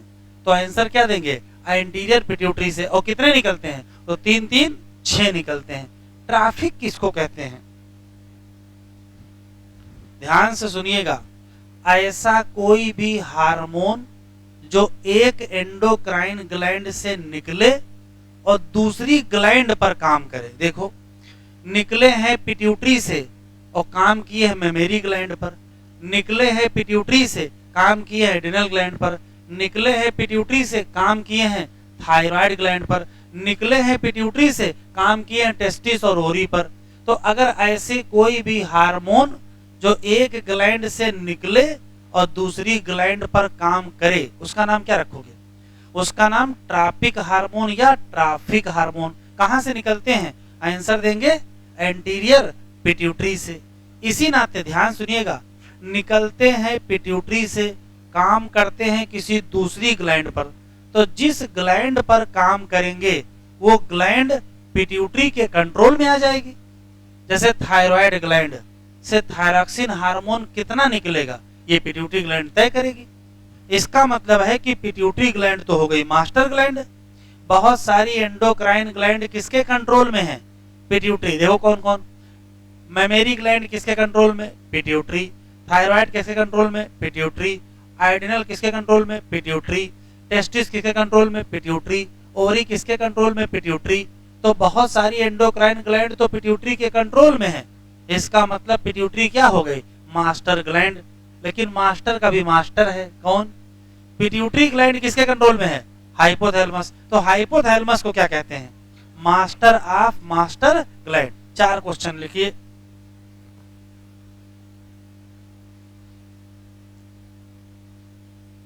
लिखिए 6 ट्रॉपिक हार्मोन या ट्रॉफिक हार्मोन भी कहते हैं।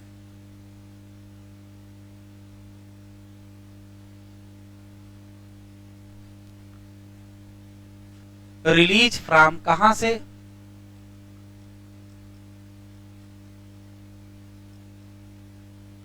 एंटीरियर पिट्यूटरी से।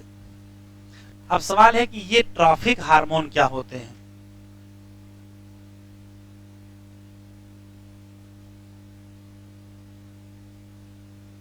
तो ऐसा कोई भी हार्मोन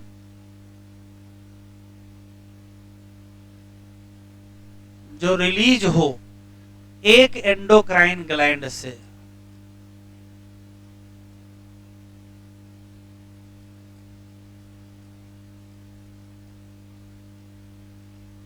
एंड काम करे कहां? Other gland. किसी दूसरी ग्लैंड पर काम करे तो उसका नाम क्या होगा? Traffic hormone. पिट्यूटरी को क्या कहते हो? Master gland. क्यों कहते हो? क्योंकि पिट्यूटरी रेगुलेट मेनी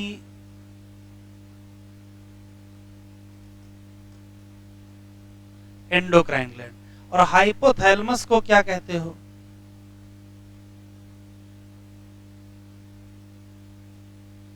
कहते हैं मास्टर ऑफ मास्टर ग्लैंड। क्यों?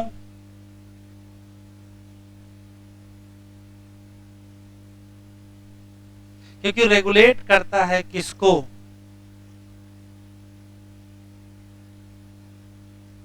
पिट्यूटरी ग्लैंड को।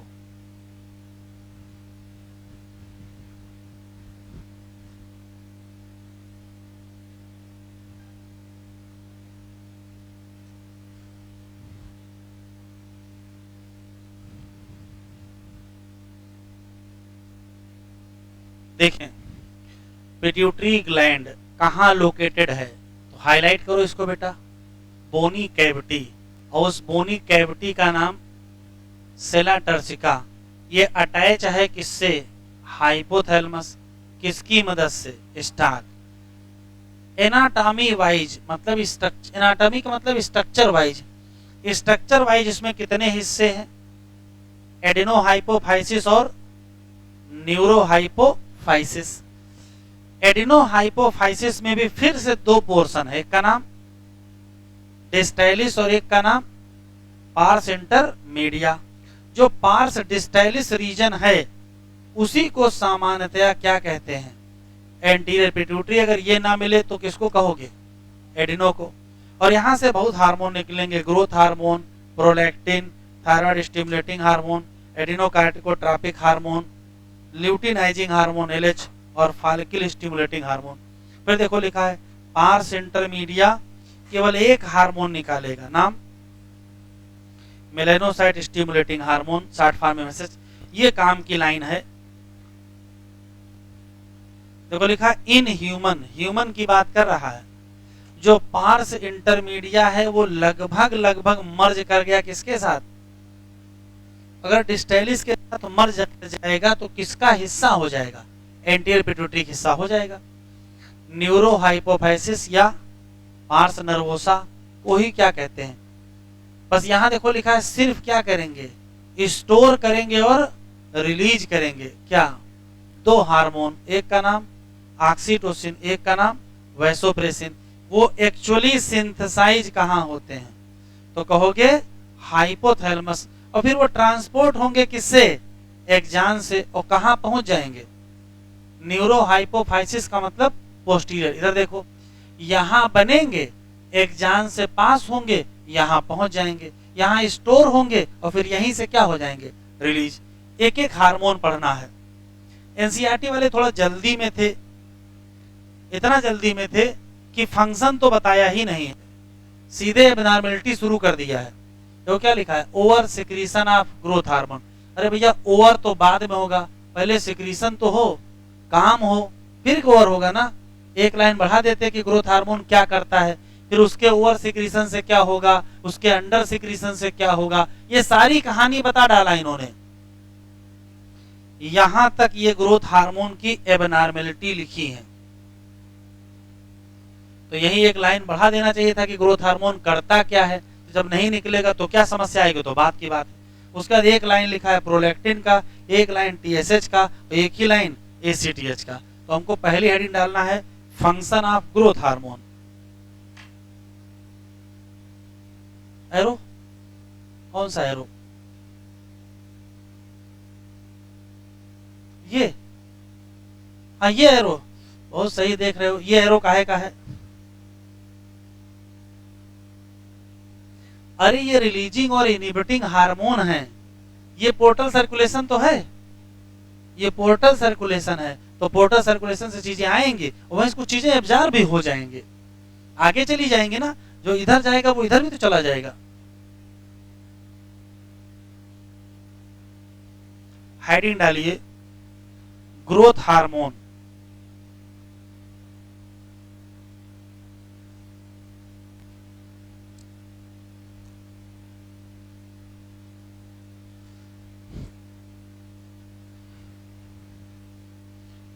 अभी लिखेंगे नहीं, केवल सुनेंगे, उसके बाद आराम से लिखेंगे। पहला हार्मोन कौन सा है,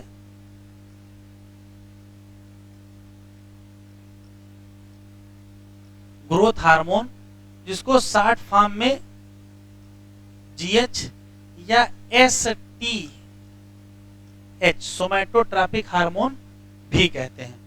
गिनती के सवाल है, नाम ही से पता चल रहा है कि इसका क्या काम होगा।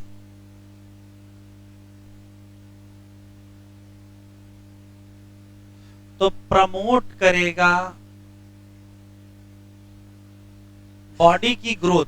अब सवाल यह है कि बॉडी ग्रोथ को कैसे प्रमोट करोगे। तो बॉडी ग्रोथ अगर ग्रोथ कराना है तो आपको प्रोटीन बनवानी पड़ेगी। तो ये वास्तव में प्रोटीन बनवाता है, प्रोटीन बनाएगा, फिर बाद में सेल भी तो बनेंगी, तो उसके साथ इसको डीएनए और आरएनए की भी सिंथेसिस करवानी पड़ेगी। तो promote body growth by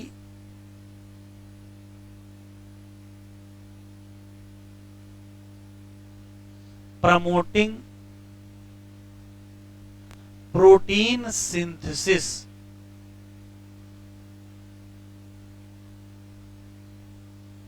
along with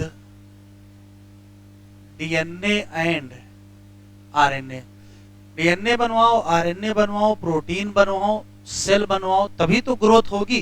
growth हो गई, बात खत्म। यही एक लाइन एनसीईआरटी में लिखी होनी चाहिए थी, बस यहीं से एबनॉर्मेलिटी शुरू। अगर ग्रोथ हार्मोन में हो जाए ओवर सिक्रीशन, बेटा लिखो नहीं, लिखने का टाइम देंगे, अभी आराम से लिख लेना। छूट जाएगा तो पीडीएफ से लिख लेना, समझ में आए पहले आ जाए, लिखने का काम छोड़ो, इधर देखो। देखिए कोई भी हार्मोन हमारे शरीर में जब निकलता है तो ये रिस्क रहता है कि हो सकता वो हार्मोन ज्यादा निकलने लगे और हो सकता वो हार्मोन कम निकलने। ज्यादा निकलेगा तो ओवर सिक्रीशन कहेंगे और कम निकलेगा तो लो सिक्रीशन या अंडर सिक्रीशन कहेंगे। ज्यादा निकलेगा तो भी दिक्कत आएगी और कम निकलेगा तो भी दिक्कत आएगी। तो दिक्कत क्या आएगी वो देखो। तो मान लेते हैं कि ओवर सिक्रीशन हो गया,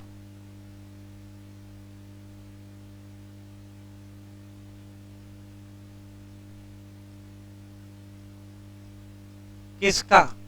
ग्रोथ हार्मोन का। तो होगा क्या, और वो भी किसमें? Over secretion of growth hormone हो गया किसी बच्चे में।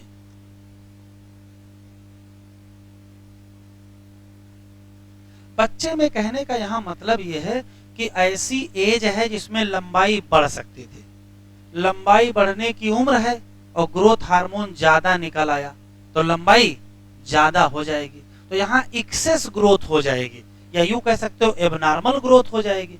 तो लंबाई बहुत ज्यादा हो जाएगी और ओवर टाल पर्सन हो जाएगा। मतलब सामान्य लंबाई 5 फीट 6 फीट 6.5 फीट हो जाएगी, लेकिन ये बढ़ के 7.5 फीट 8 फीट के लंबे हो जाएंगे। ठीक है, अब चाहे जो बन जाए, तो अगर लंबाई काफी ज्यादा हो जाए सामान्य से ज्यादा तो क्या होगा? तो कहोगे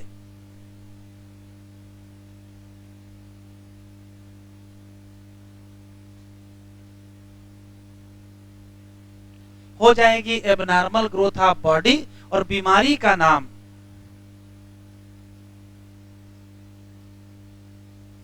गिगाइंटिज्म। और इसमें जो व्यक्ति होगा ओवरटाल हो जाएगा तो काफी लंबाई बढ़ जाएगी। ये तो एक समस्या है, लेकिन ऐसा भी तो हो सकता है कि हो जाएगा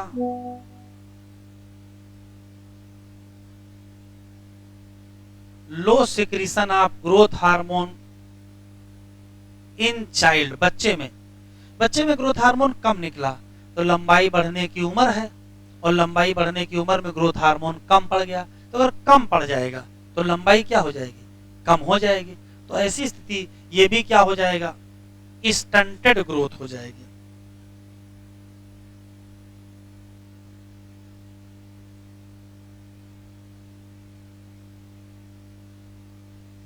स्टंटेड ग्रोथ हो गई तो बीमारी का नाम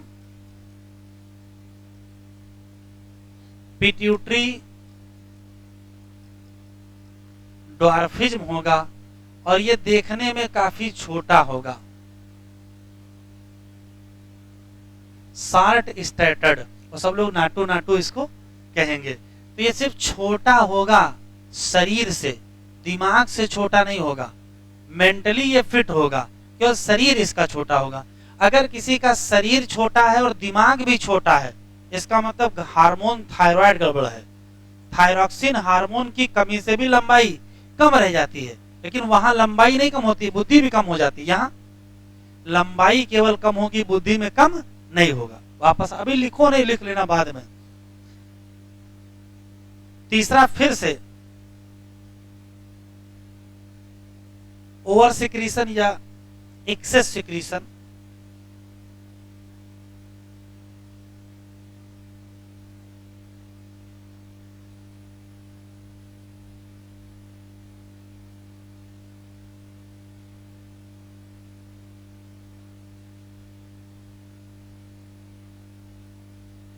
किसी एडल्ट में ग्रोथ हार्मोन ज्यादा निकला।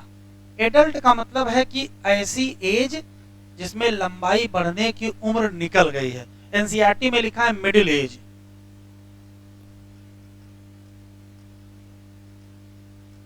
हमको सिर्फ इतना बताओ कि इसकी लंबाई बढ़ेगी कि नहीं बढ़ेगी?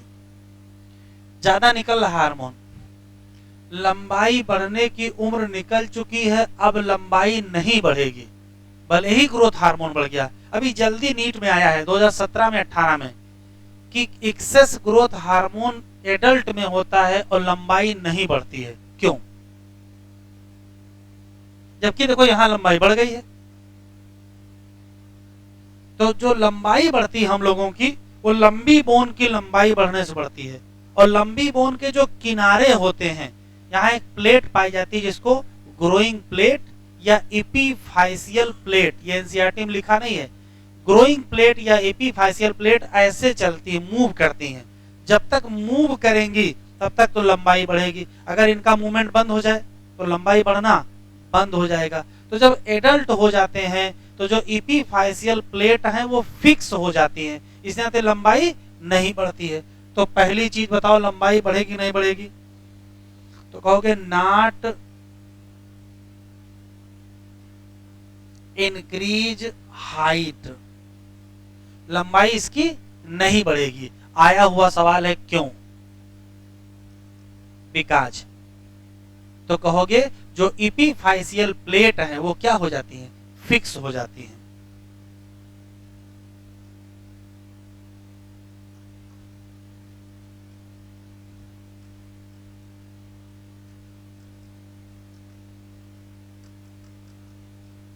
एक क्वेश्चन वापस आ जाओ। अच्छा चलो ठीक है, इसकी लंबाई नहीं बढ़ी तो क्या बढ़ जाएगा? चौड़ाई बढ़ जाएगी। ऐसा नहीं है, अब ध्यान सुनिएगा। लंबी हड्डियों की लंबाई नहीं बढ़ेगी, छोटी हड्डियों की लंबाई बढ़ जाएगी। जैसे जबड़े की बोन बड़ी हो जाएगी, जैसे उंगलियों की छोटी छोटी हड्डियां क्या हो जाएंगी? बड़ी हो जाएंगी। फेस की बोन क्या हो जाएंगी? बड़ी हो जाएंगी। तो इसका एबनॉर्मल फिगरमेंट हो जाएगा, जबड़ा बड़ा हो जाएगा, उंगलियां बड़ी बड़ी हो जाएंगी। वर्टिब्रल कॉलम की जो वर्टिब्री है वो बड़ी बड़ी हो जाएंगी, तो वर्टिब्रल कॉलम टेढ़ी मेढ़ी हो जाएगी और गोरिल्ला जैसा एपियरेंस हो जाएगा। इसको कहते हैं severe disfigurement of body. Specially किसका होता है? फेस का। नाक की हड्डी बड़ी हो जाएगी, जबड़ा बड़ा हो जाएगा, उंगलियां बड़ी हो जाएंगी, हथेली बड़ी हो जाएगी, लंबाई नहीं बड़ी होगी, टेढ़ी मेढ़ी चीजें हो जाएंगी। तो बीमारी का नाम, बीमारी का नाम बताओ बस।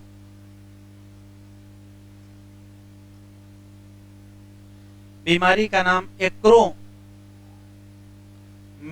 होगा। और इसमें हो क्या जाता है? सीवियर डिसफिगरमेंट किसका? स्पेशली फेस का। फेस खराब हो जाएगा, अजीब चेहरा लगने लगेगा। अच्छा, ये बहुत सीरियस कंडीशन है।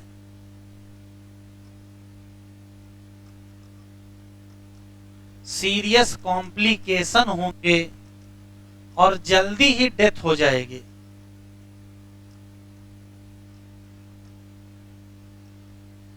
जल्दी ही डेथ हो जाए मतलब प्री मैच्योर डेथ होगा। एक समस्या और होगा, ये बीमारी अंदर अंदर ही बढ़ती रहेगी, पता नहीं चलेगी। भाई अंदर ग्रोथ हार्मोन बढ़ा कैसे पता चलेगा? लंबाई बढ़ने लगे तो पता चलने लगे लंबाई ज्यादा बढ़ रही है, लंबाई तो बढ़ नहीं रही है। तो धीरे धीरे अंदर अंदर ही बीमारी क्या होती जाएगी? गंभीर होती जाएगी। इसके सिम्टम जल्दी पता नहीं चलेंगे, और जब पता चलेंगे तब तक चेहरा टेढ़ा हो चुका होगा। बाहर से सब लोग कहने लगेंगे कि कुछ अजीब लग रहे हो। जब सब कहने लगेंगे तब तुम डॉक्टर के पास जाओगे, तब पता चलेगा कि क्या हो चुका है, एक्रोमीगैली। तो इसके जो अर्ली सिम्टम है, एनसीईआरटी में लिखा है not detect in early stage. और डिटेक्ट कब होगी? जब एक्सटर्नल सिम्टम पता हो जाएंगे।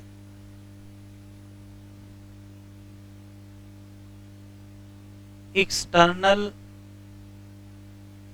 सिम्पटम जब एपियर होंगे तब आप डॉक्टर के यहां जाएंगे, और तब क्या होगी? तब ये डिटेक्ट होगी, और तब तक बहुत देर हो चुकी होगी। अब जो जबड़ा टेढ़ा हो गया है वो टेढ़ा हो गया है, हड्डी में कहां सीधा कर दोगे? तो जो डिसफिगरमेंट होना था वो हो चुका है। डॉक्टर के पास गए, डॉक्टर ने कहा कि क्या हो गया है? एक्रोमीगैली। तो ध्यान से सुनना, अगर आपकी लंबाई बढ़ने की उम्र निकल चुकी है और कोई आपको छोटू छोटू कह रहा है तो उसको कहने दीजिए। क्यों? ऐसा ना करिए कि चले जाइए मेडिकल स्टोर और वहां से ले लीजिए ग्रोथ हार्मोन। ग्रोथ हार्मोन ले लोगे तो लंबाई तो बढ़ेगी नहीं, जो अभी देखने में थोड़ा ठीक लग रहे हो वो भी क्या हो जाएगा, खराब हो जाएगा। और बीमारी कौन सी हो जाएगी, एक्रोमीगैली। तो लंबाई बढ़ाने का प्रयास ना करें, ऊपर वाले ने आपकी लंबाई निश्चित कर रखी है, उतनी ही लंबाई मिलेगी और उसी से आपका जीवन चलेगा। जो छोटे हैं वो भी जीवन जिएंगे, जो बड़े हैं वो भी जीवन जिएंगे। तो लंबाई के चक्कर में नहीं रहे, वरना क्या होगा, लंबाई तो बढ़नी नहीं है, क्या बढ़ जाएगा, जबड़ा बड़ा हो जाएगा, नाक की हड्डी बड़ी हो जाएगी, उंगलियां बड़ी हो जाएगी, स्पाइडरमैन हो जाओगे या तो गोरिल्ला जैसे हो जाओगे। ठीक है, क्या हुआ, एक्सेस सिक्रीशन किसका, ग्रोथ हार्मोन का। किसमें, एडल्ट मतलब मिडिल एज। क्या नहीं बढ़ेगी, लंबाई नहीं बढ़ेगी। क्यों नहीं बढ़ेगी, एपीफाइशियल प्लेट क्या कर गई है, फिक्स कर गई है। बीमारी का नाम एक्रोमीगैली। बहुत सीवियर डिसफिगरमेंट होगा, कहाँ, फेस पर। सीरियस कॉम्प्लिकेशन होंगे, प्रीमेच्योर डेथ हो जाएगी, जल्दी पता नहीं चलेगी, और पता जब चलेगी तब तक सिम्टम अपीयर हो जाएंगे, तब तक बहुत देर हो जाएगी। तो कभी भी लंबाई बढ़ाने की कोई दवा नहीं खाएंगे। ऊपर वाले ने जो आपको लंबाई दी है उसी लंबाई से अपना जीवन चलाएं, कोई समस्या नहीं आने वाली है। आगे बढ़ें। आखिरी,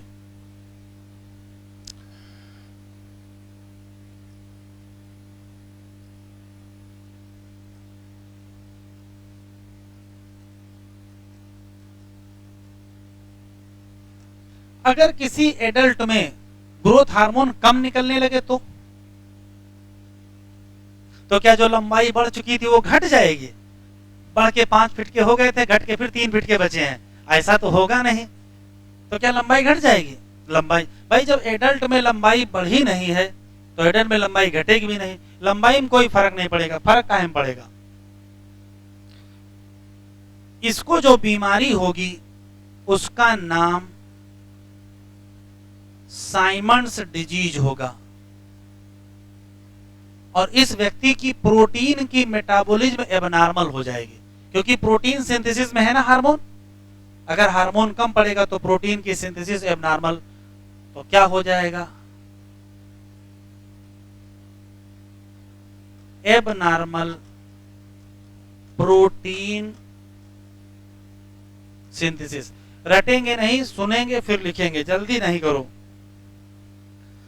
ग्रोथ हार्मोन क्या करता है, तो एक लाइन में बॉडी की ग्रोथ कराता है। कैसे, प्रोटीन बनवाता है, डीएनए बनवाता है, आरएनए बनवाता है, सेल बनाता है, ग्रोथ होती, बात खत्म। अब ग्रोथ हार्मोन कम या ज्यादा दो ही समस्याएं हैं। कम निकलेगा तो क्या होगा, ज्यादा निकलेगा तो क्या होगा। तो 4 क्वेश्चन है यहाँ।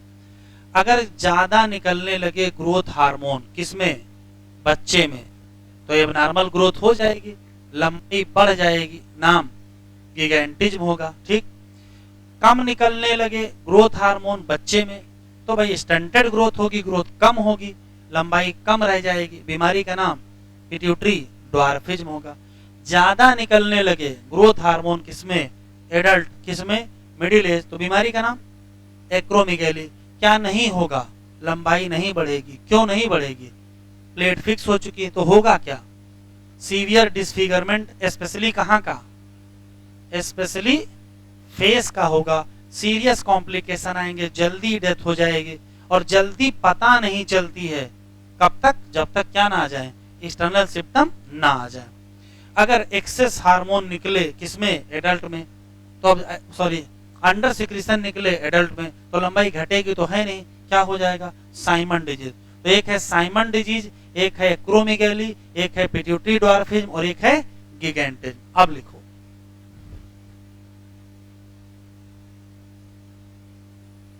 ओपन करें।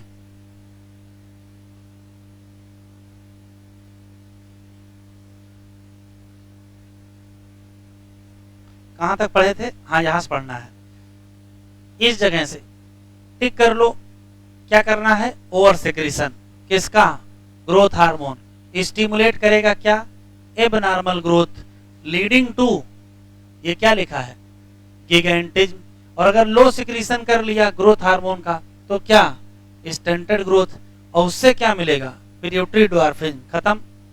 एक्सेस सिक्रीशन करो ग्रोथ किसमें, एडल्ट में, एडल्ट का मतलब मिडिल एज में, तो क्या हो जाएगा, डिसफिगरमेंट, स्पेशली किसका, फेस का। बीमारी का नाम एक्रोमेगाली, और बहुत खतरनाक क्या है, कॉम्प्लिकेशन, और जल्दी ही टिकट कट जाएगा, प्रीमेच्योर डेथ हो जाएंगे अगर नहीं रोकी गई तो, अगर दवा नहीं ली गई। डिजीज बहुत कठिन है, हार्ड का मतलब कड़ी होता है ना, तो कड़ी का मतलब क्या है, कठिन है। क्या, डायग्नोस इन अर्ली स्टेज, ये हमेशा कैसी रहती है, अनडिटेक्टेड, बहुत सालों तक। कब तक, जब तक चेंजेज बाहर ना दिखाई पड़ जाएं, जब तक सब लोग कहने न लगे कि कुछ अजीब लग रहे हो, तब तक पता नहीं चलेगी। बस यहीं तक पढ़ाया है, ठीक है, बस आज इतना है।